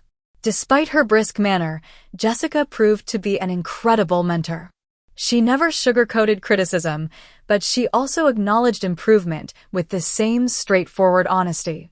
Under her guidance, my skills developed rapidly, my confidence growing alongside my competence. Raymond maintained a careful professional distance at the office, treating me like any other intern. But occasionally he'd stop by my desk with a coffee and quiet words of encouragement, or send articles related to design trends he thought might interest me. His subtle support meant more than I could express. When I received my first real design assignment, creating social media graphics for a product launch, the satisfaction of seeing my work published under the Raycom brand was indescribable.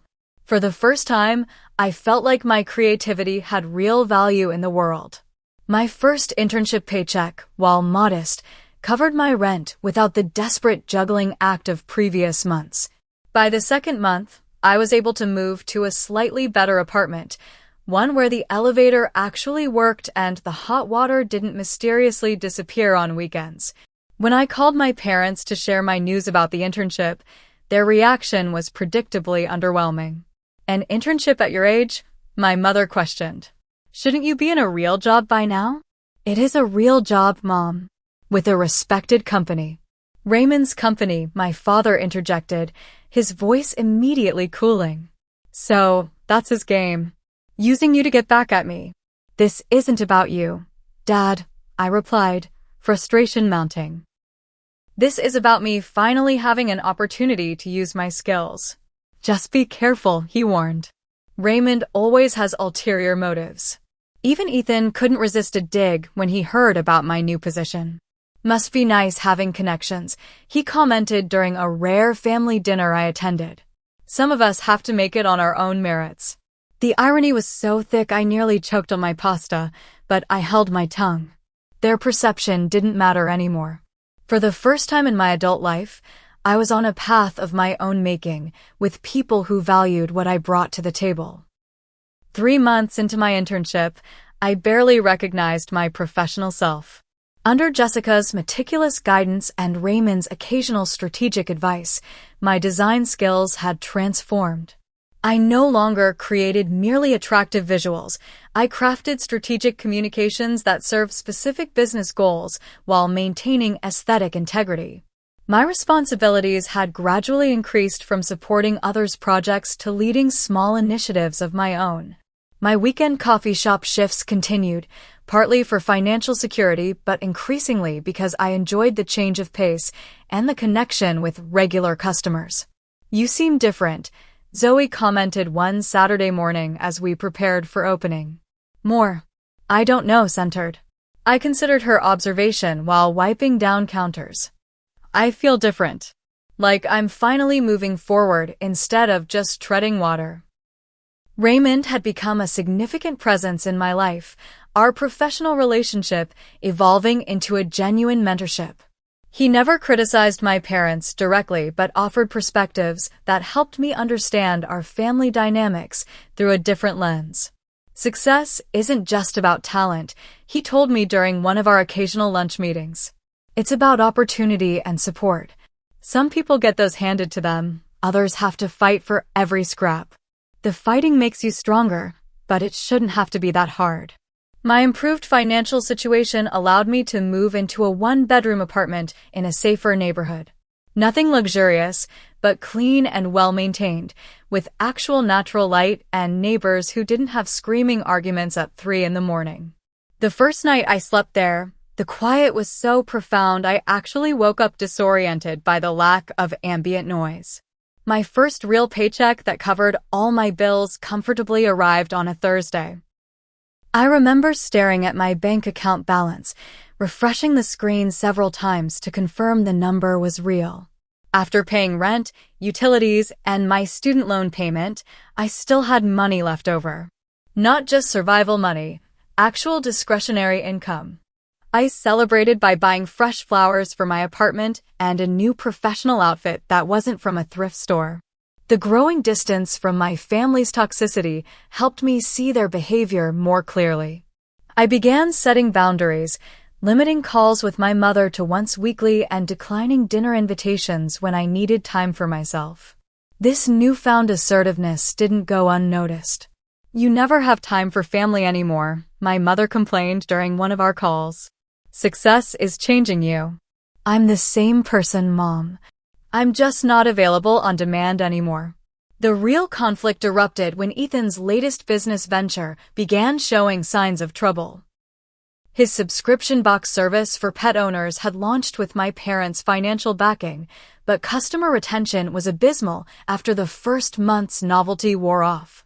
One evening, my phone rang with my father's number, an unusual occurrence that immediately put me on alert.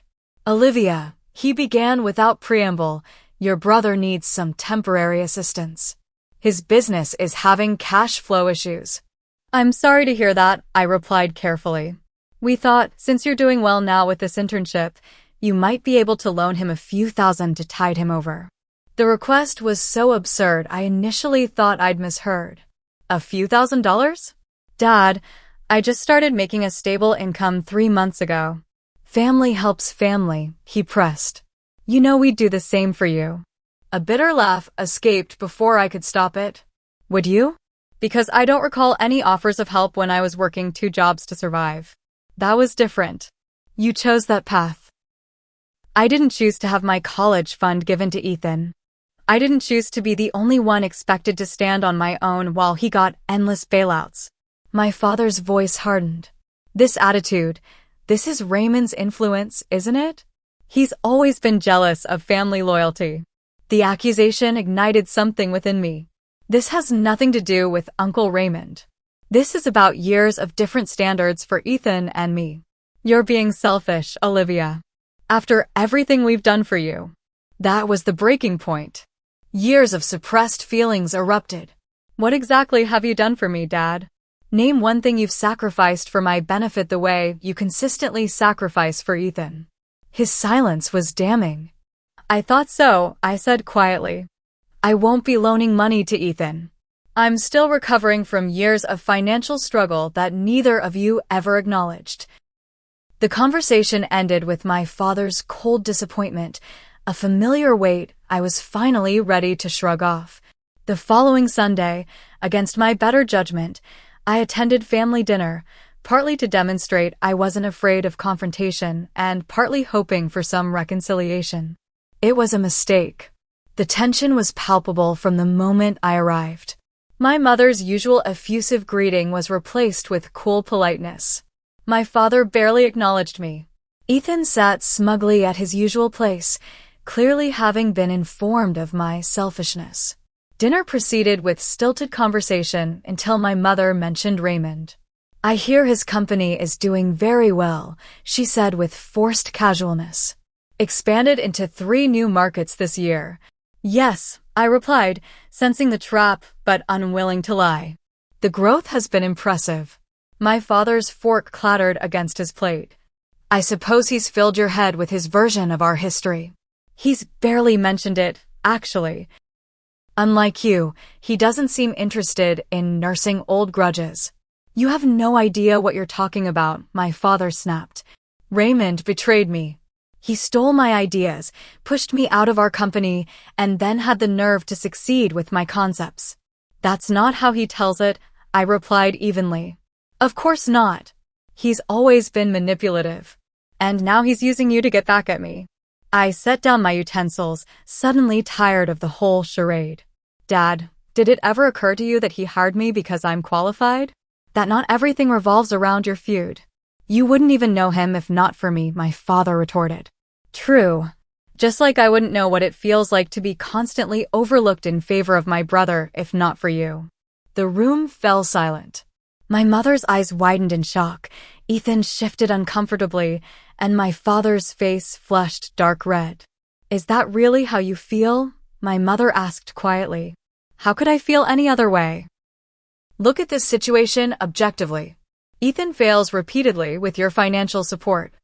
I work myself to exhaustion without asking for help, finally get an opportunity through my own merit, and the first thing you do is ask me to give my hard-earned money to bail him out again. We've always treated you both equally, my father insisted, though his voice lacked conviction. Dad, you know that's not true. You've never even tried to hide the favoritism. Ethan finally spoke up, his voice defensive. It's not my fault they helped me more. No, it's not your fault, I agreed, surprising him. It's their choice. But it is your responsibility to recognize the privilege and stop taking it for granted. The rest of dinner passed in uncomfortable silence. As I prepared to leave, my father stopped me at the door. Raymond destroyed our family business, he said, his voice low and intense. He'll do the same to you when it suits him.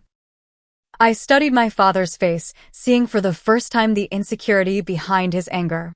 I'm sorry you believe that, but I'm not going to let your grudge determine my relationships. Driving home that night, I felt strangely lighter despite the conflict. Speaking my truth after years of silence was terrifying but necessary. The next day, I called Raymond and asked if we could meet outside of work.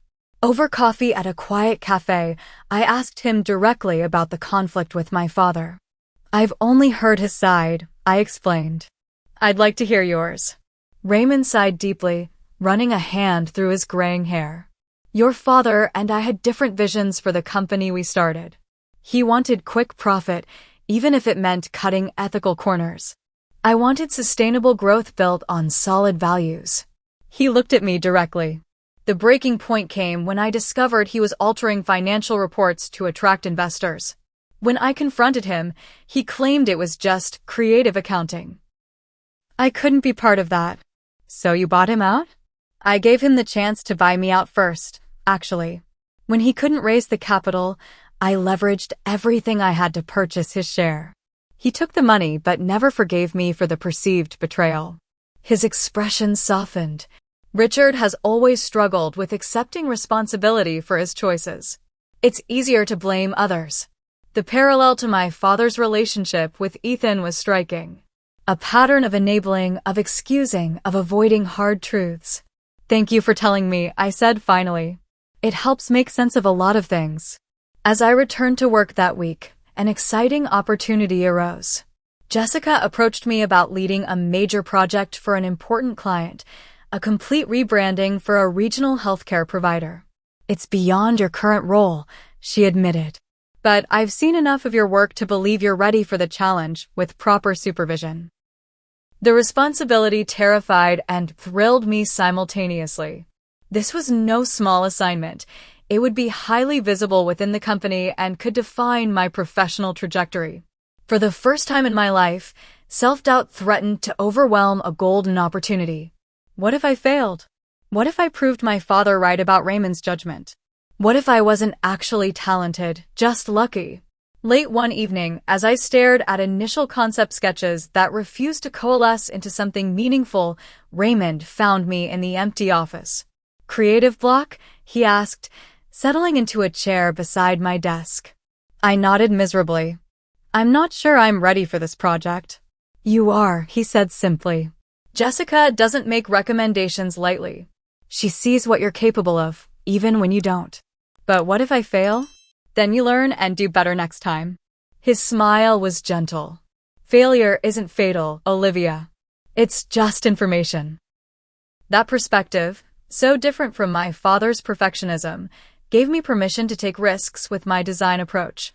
The next morning, I started fresh, approaching the healthcare branding from a patient-centered perspective that ultimately resonated deeply with the client. The project became a turning point in my professional development, pushing me to synthesize everything I'd learned while finding my unique voice as a designer. With Raymond's strategic guidance and Jessica's technical mentorship, I navigated the complex project successfully, earning praise from the client and recognition within the company. More importantly, I proved to myself that I belonged in this world of creative professionals, not as Raymond's niece or Richard's daughter, but as Olivia Morgan, designer in her own right. 6 months into my time at Raycom, the healthcare rebranding project's success led to Jessica calling me into her office for an unexpected meeting. Raymond was there too, his expression carefully neutral. The internship period ended 2 months ago, Jessica began without preamble. "We've kept you in that status while evaluating your performance." My stomach tightened. Despite positive feedback, the corporate world had taught me to expect the worst. "After reviewing your contributions, particularly on the healthcare project, we'd like to offer you a full-time position as a junior designer," she continued, sliding a folder across her desk. "This includes a significant salary increase, full benefits, and a clear advancement path." The folder contained an offer letter with a salary figure that made me blink twice to ensure I wasn't misreading. It was more than triple what I'd made at both my previous jobs combined. "Take the weekend to consider it," Raymond added. "This isn't about family, Olivia. This is about the value you bring to our team." That evening, I celebrated with a small splurge, dinner at an actual restaurant rather than takeout eaten over my keyboard. I chose a new place downtown that had opened to excellent reviews, treating myself to a proper meal with appetizer and dessert, reveling in this milestone achievement. As I was finishing my chocolate mousse, a familiar voice called my name. I looked up to see Ethan approaching my table, accompanied by a woman I didn't recognize. "Thought that was you," he said, his smile not quite reaching his eyes. "Mind if we join you for a minute?" Before I could respond, they were sitting down.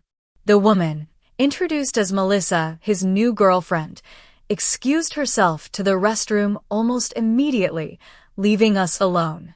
"Celebrating something?" Ethan asked, eyeing my dessert and glass of wine.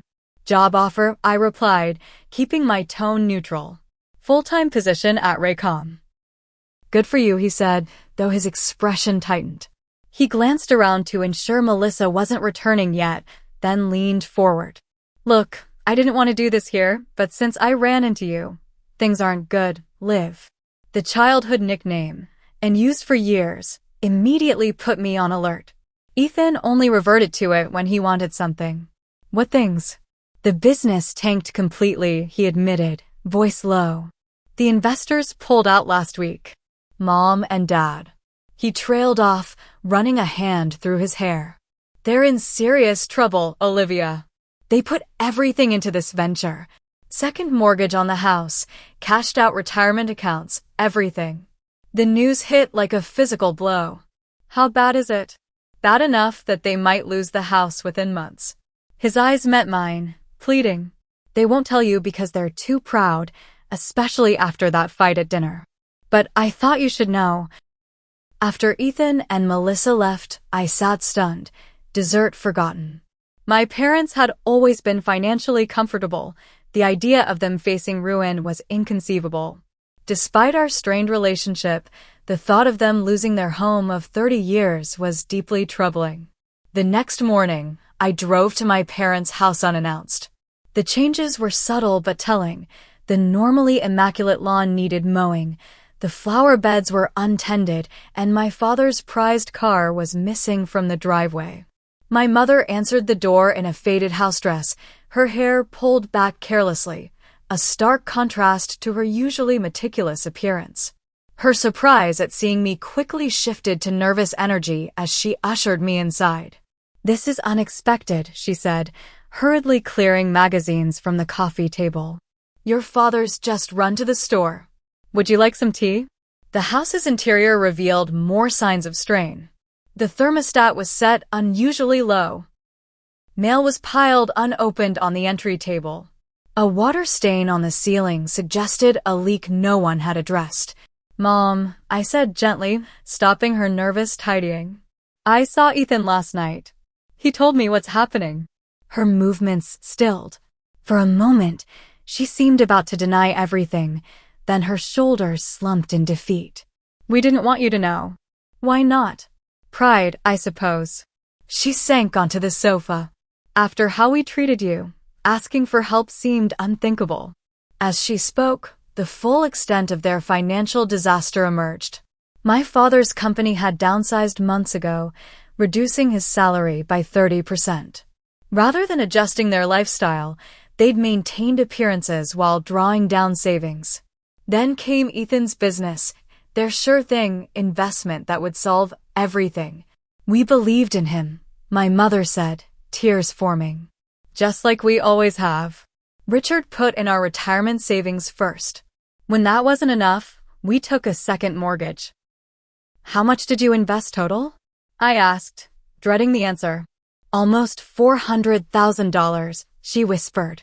The figure was staggering. And it's all gone. She nodded miserably. The company collapsed completely. There's nothing to salvage.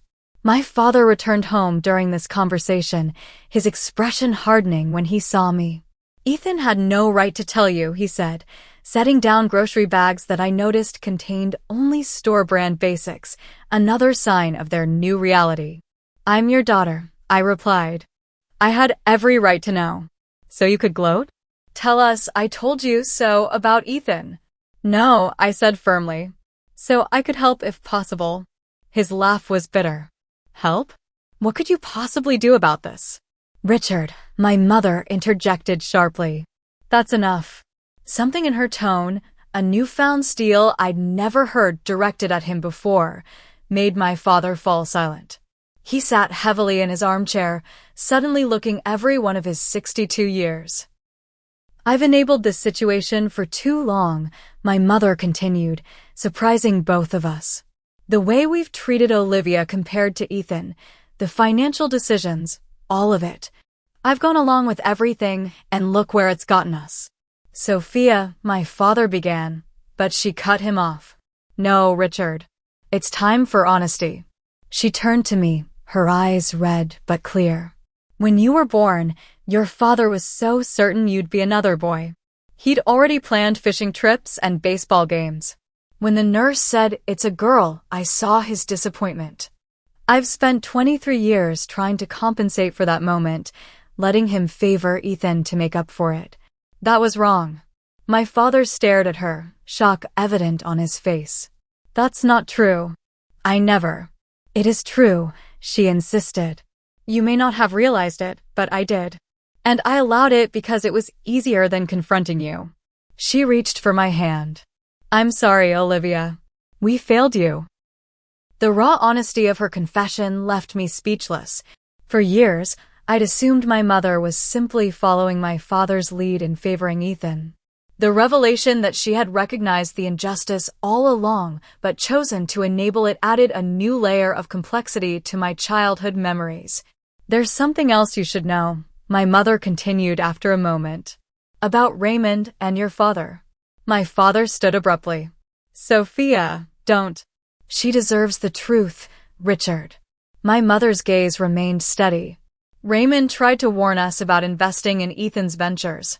Years ago, when you were in college and we used your fund for Ethan's first business. Raymond came to us after he found out. He offered to replace your college fund himself. What? I turned to my father in disbelief. We refused, my mother continued. Your father saw it as charity, as Raymond showing off his success. She sighed deeply. The fight they had. Raymond said we were repeating the patterns from their childhood, creating another generation of inequality. Your father threw him out of the house, told him never to contact us again. The revelation stunned me into silence. All these years, I'd imagined their feud centered entirely on business disagreements. The truth, that Raymond had tried to intervene on my behalf, shifted my understanding of everything. Is that true? I finally asked my father. He wouldn't meet my eyes.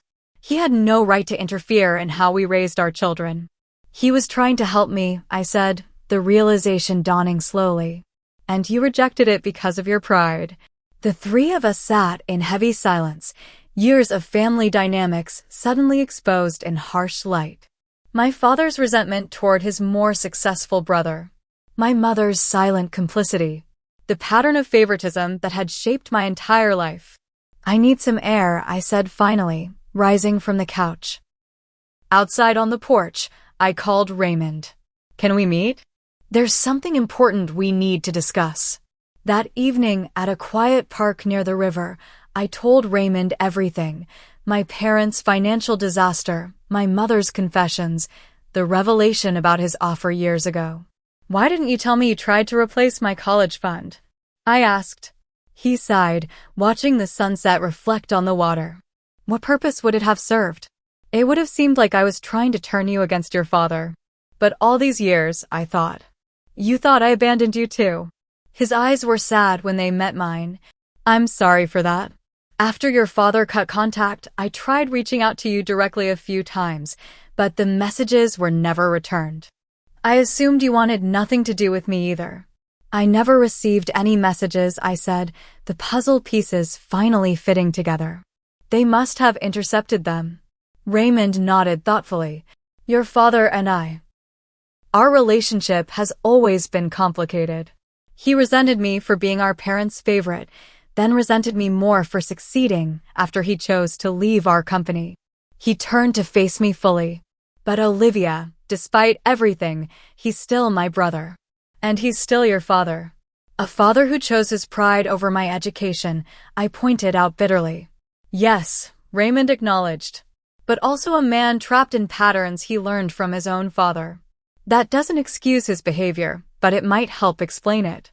We sat in contemplative silence as darkness fell around us. Finally, I asked the question that had been forming since learning the extent of my parents' situation. What would you do? If you were me? Raymond considered this carefully. I'd probably help them, but with conditions. Breaking destructive patterns requires more than financial rescue. It requires fundamental change. He paused. Whatever you decide, I'll support you. This is your decision, not mine. The conversation with Raymond provided clarity I desperately needed. Over the next few days, I developed a plan, not just to address my parents' immediate crisis, but to help heal our family's deeper dysfunctions. 6 months after discovering my parents' financial crisis, I stood in my new office at Raycom, arranging family photos on the credenza behind my desk. The glass-framed promotion certificate to senior designer still felt surreal, especially considering my journey from delivering pizzas in the rain just a year earlier. My career had flourished beyond my most ambitious dreams. The healthcare rebranding project had won an industry award, establishing my reputation within the company. More importantly, I developed confidence in my abilities that no external validation could provide. Jessica still pushed me relentlessly, but now as a respected colleague rather than a tentative intern. My personal transformation had been equally profound. The exhausted, resentful young woman delivering pizzas in the rain had become someone who faced challenges directly, set healthy boundaries, and recognized her own worth independent of family validation. After careful consideration, I had decided to help my parents, but on terms that required real change rather than enabling continued dysfunction. The first step was arranging a meeting with a financial advisor specializing in retirement crisis management. I paid for the consultation as a non-negotiable condition of my assistance. The advisor's assessment was sobering but not hopeless. With significant lifestyle adjustments and a structured repayment plan, my parents could avoid losing their house, though their retirement would be delayed by several years. I contributed a portion of my savings towards stabilizing their immediate situation, structured as a formal loan with documented terms rather than an open-ended bailout. My most controversial condition: Ethan had to get a real job and contribute to the family's recovery. No more entrepreneurial ventures funded by parents who couldn't afford it. No more living rent-free while pursuing the next big idea. "That's unfair," Ethan had protested when I presented these terms during a tense family meeting. "You're punishing me for trying to build something." "I'm not punishing you," I replied calmly. "I'm asking you to take responsibility for your part in this situation. You accepted money you knew they couldn't afford to give." It took 3 weeks of sulking before Ethan finally accepted reality, taking an entry-level position at a marketing firm. The regular paycheck and structured environment were initially foreign concepts to him, but gradually, something unexpected happened. He began to take pride in earning his way. The most difficult aspect of my plan was the requirement for family therapy. My father initially refused outright, viewing it as an admission of failure. My mother, however, had reached her breaking point. "We're doing this, Richard," she said with newfound firmness. "If not for us, then for our children. We've damaged them both in different ways." Those weekly sessions became the foundation for healing decades of dysfunction. Under the guidance of Dr. Winters, a family therapist specializing in adult parent-child relationships, we slowly began unpacking the complex dynamics that had shaped our family. My father's journey was particularly challenging. Acknowledging his favoritism meant confronting his own childhood wounds, the constant comparison to Raymond, the feeling of never measuring up to his older brother. "I didn't want Ethan to feel what I felt growing up," he admitted during one particularly raw session. But instead, I made Olivia feel exactly that way. That admission, the first time he'd acknowledged the pattern directly, marked a turning point. Progress wasn't linear, with setbacks and difficult conversations along the way, but the trajectory moved steadily toward greater understanding. My mother worked diligently to rebuild our relationship, making efforts that ranged from small gestures like calling just to check on me without mentioning Ethan, to larger acknowledgments of how her passivity had enabled the unequal treatment. "I failed you by not speaking up," she told me during a private lunch. "I can't change the past, but I can promise to do better now." Ethan's growth was perhaps the most surprising. Removed from the cushion of parental bailouts, he struggled initially with the expectations of regular employment. There were missed deadlines, conflicts with supervisors, and late-night calls bemoaning the unfairness of it all. But slowly, incrementally, he began developing skills he'd never needed before: perseverance, accountability, delayed gratification.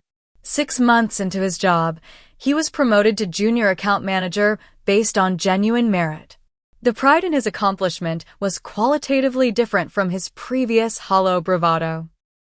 "It's weird," he confessed during one of our newly established monthly sibling dinners, "but earning something feels better somehow, even though it's smaller than what I was aiming for with the business." Raymond's gradual reconciliation with my father represented another healing dimension of our family story.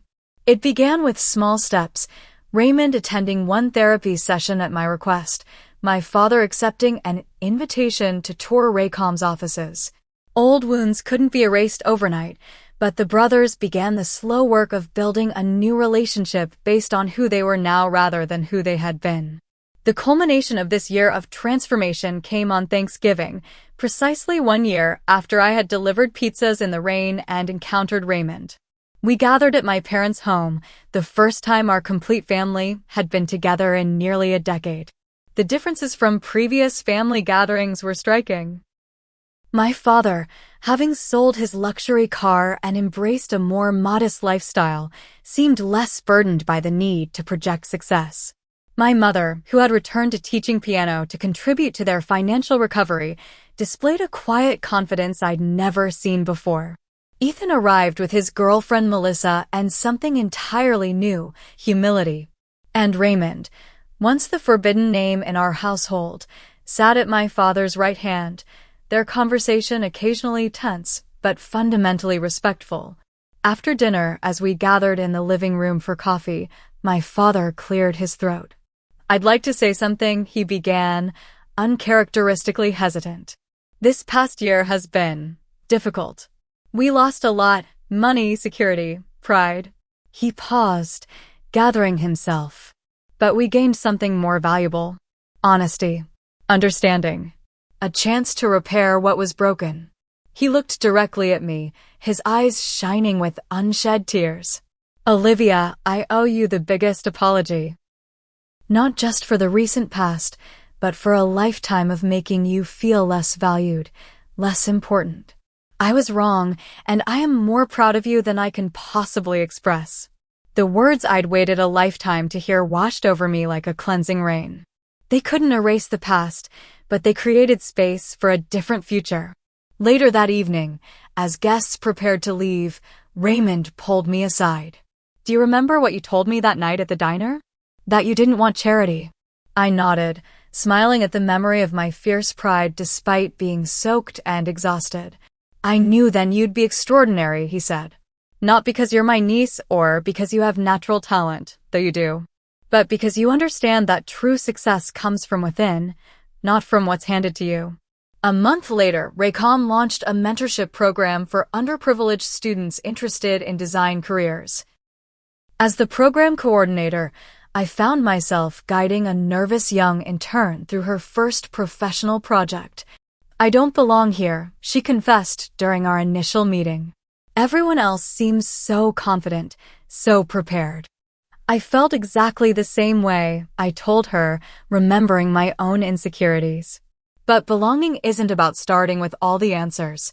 It's about being willing to ask the questions and do the work. Watching her progress over the following weeks, I recognized my own journey reflected in her growing confidence.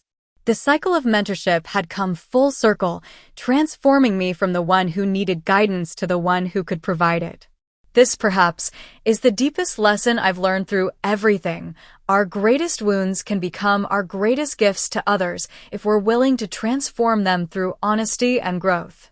The unequal treatment that caused me so much pain gave me unique insight into supporting others who feel overlooked or undervalued. Life will never be perfectly fair. Some people will always have advantages others don't, whether from family connections, financial resources, or simple luck. The question isn't whether inequality exists, but how we respond to it. Do we allow resentment to consume us? Do we perpetuate the patterns that harmed us? Or do we forge our own path, building something meaningful from whatever foundation we're given? I still deliver coffee on occasional weekends, not because I need the money, but because it grounds me in gratitude for how far I've come. Sometimes the most difficult paths lead to the most meaningful destinations. My journey certainly did. Have you ever felt like the underdog in your own family? How did you handle it? Share your experience in the comments below. I read every single one. If this story resonated with you, please hit the like button and subscribe to hear more journeys of overcoming family challenges. Remember, sometimes the people who've been given the least develop the strength to achieve the most. Thank you for listening to my story, and I hope it brings some comfort if you're still finding your way through similar struggles.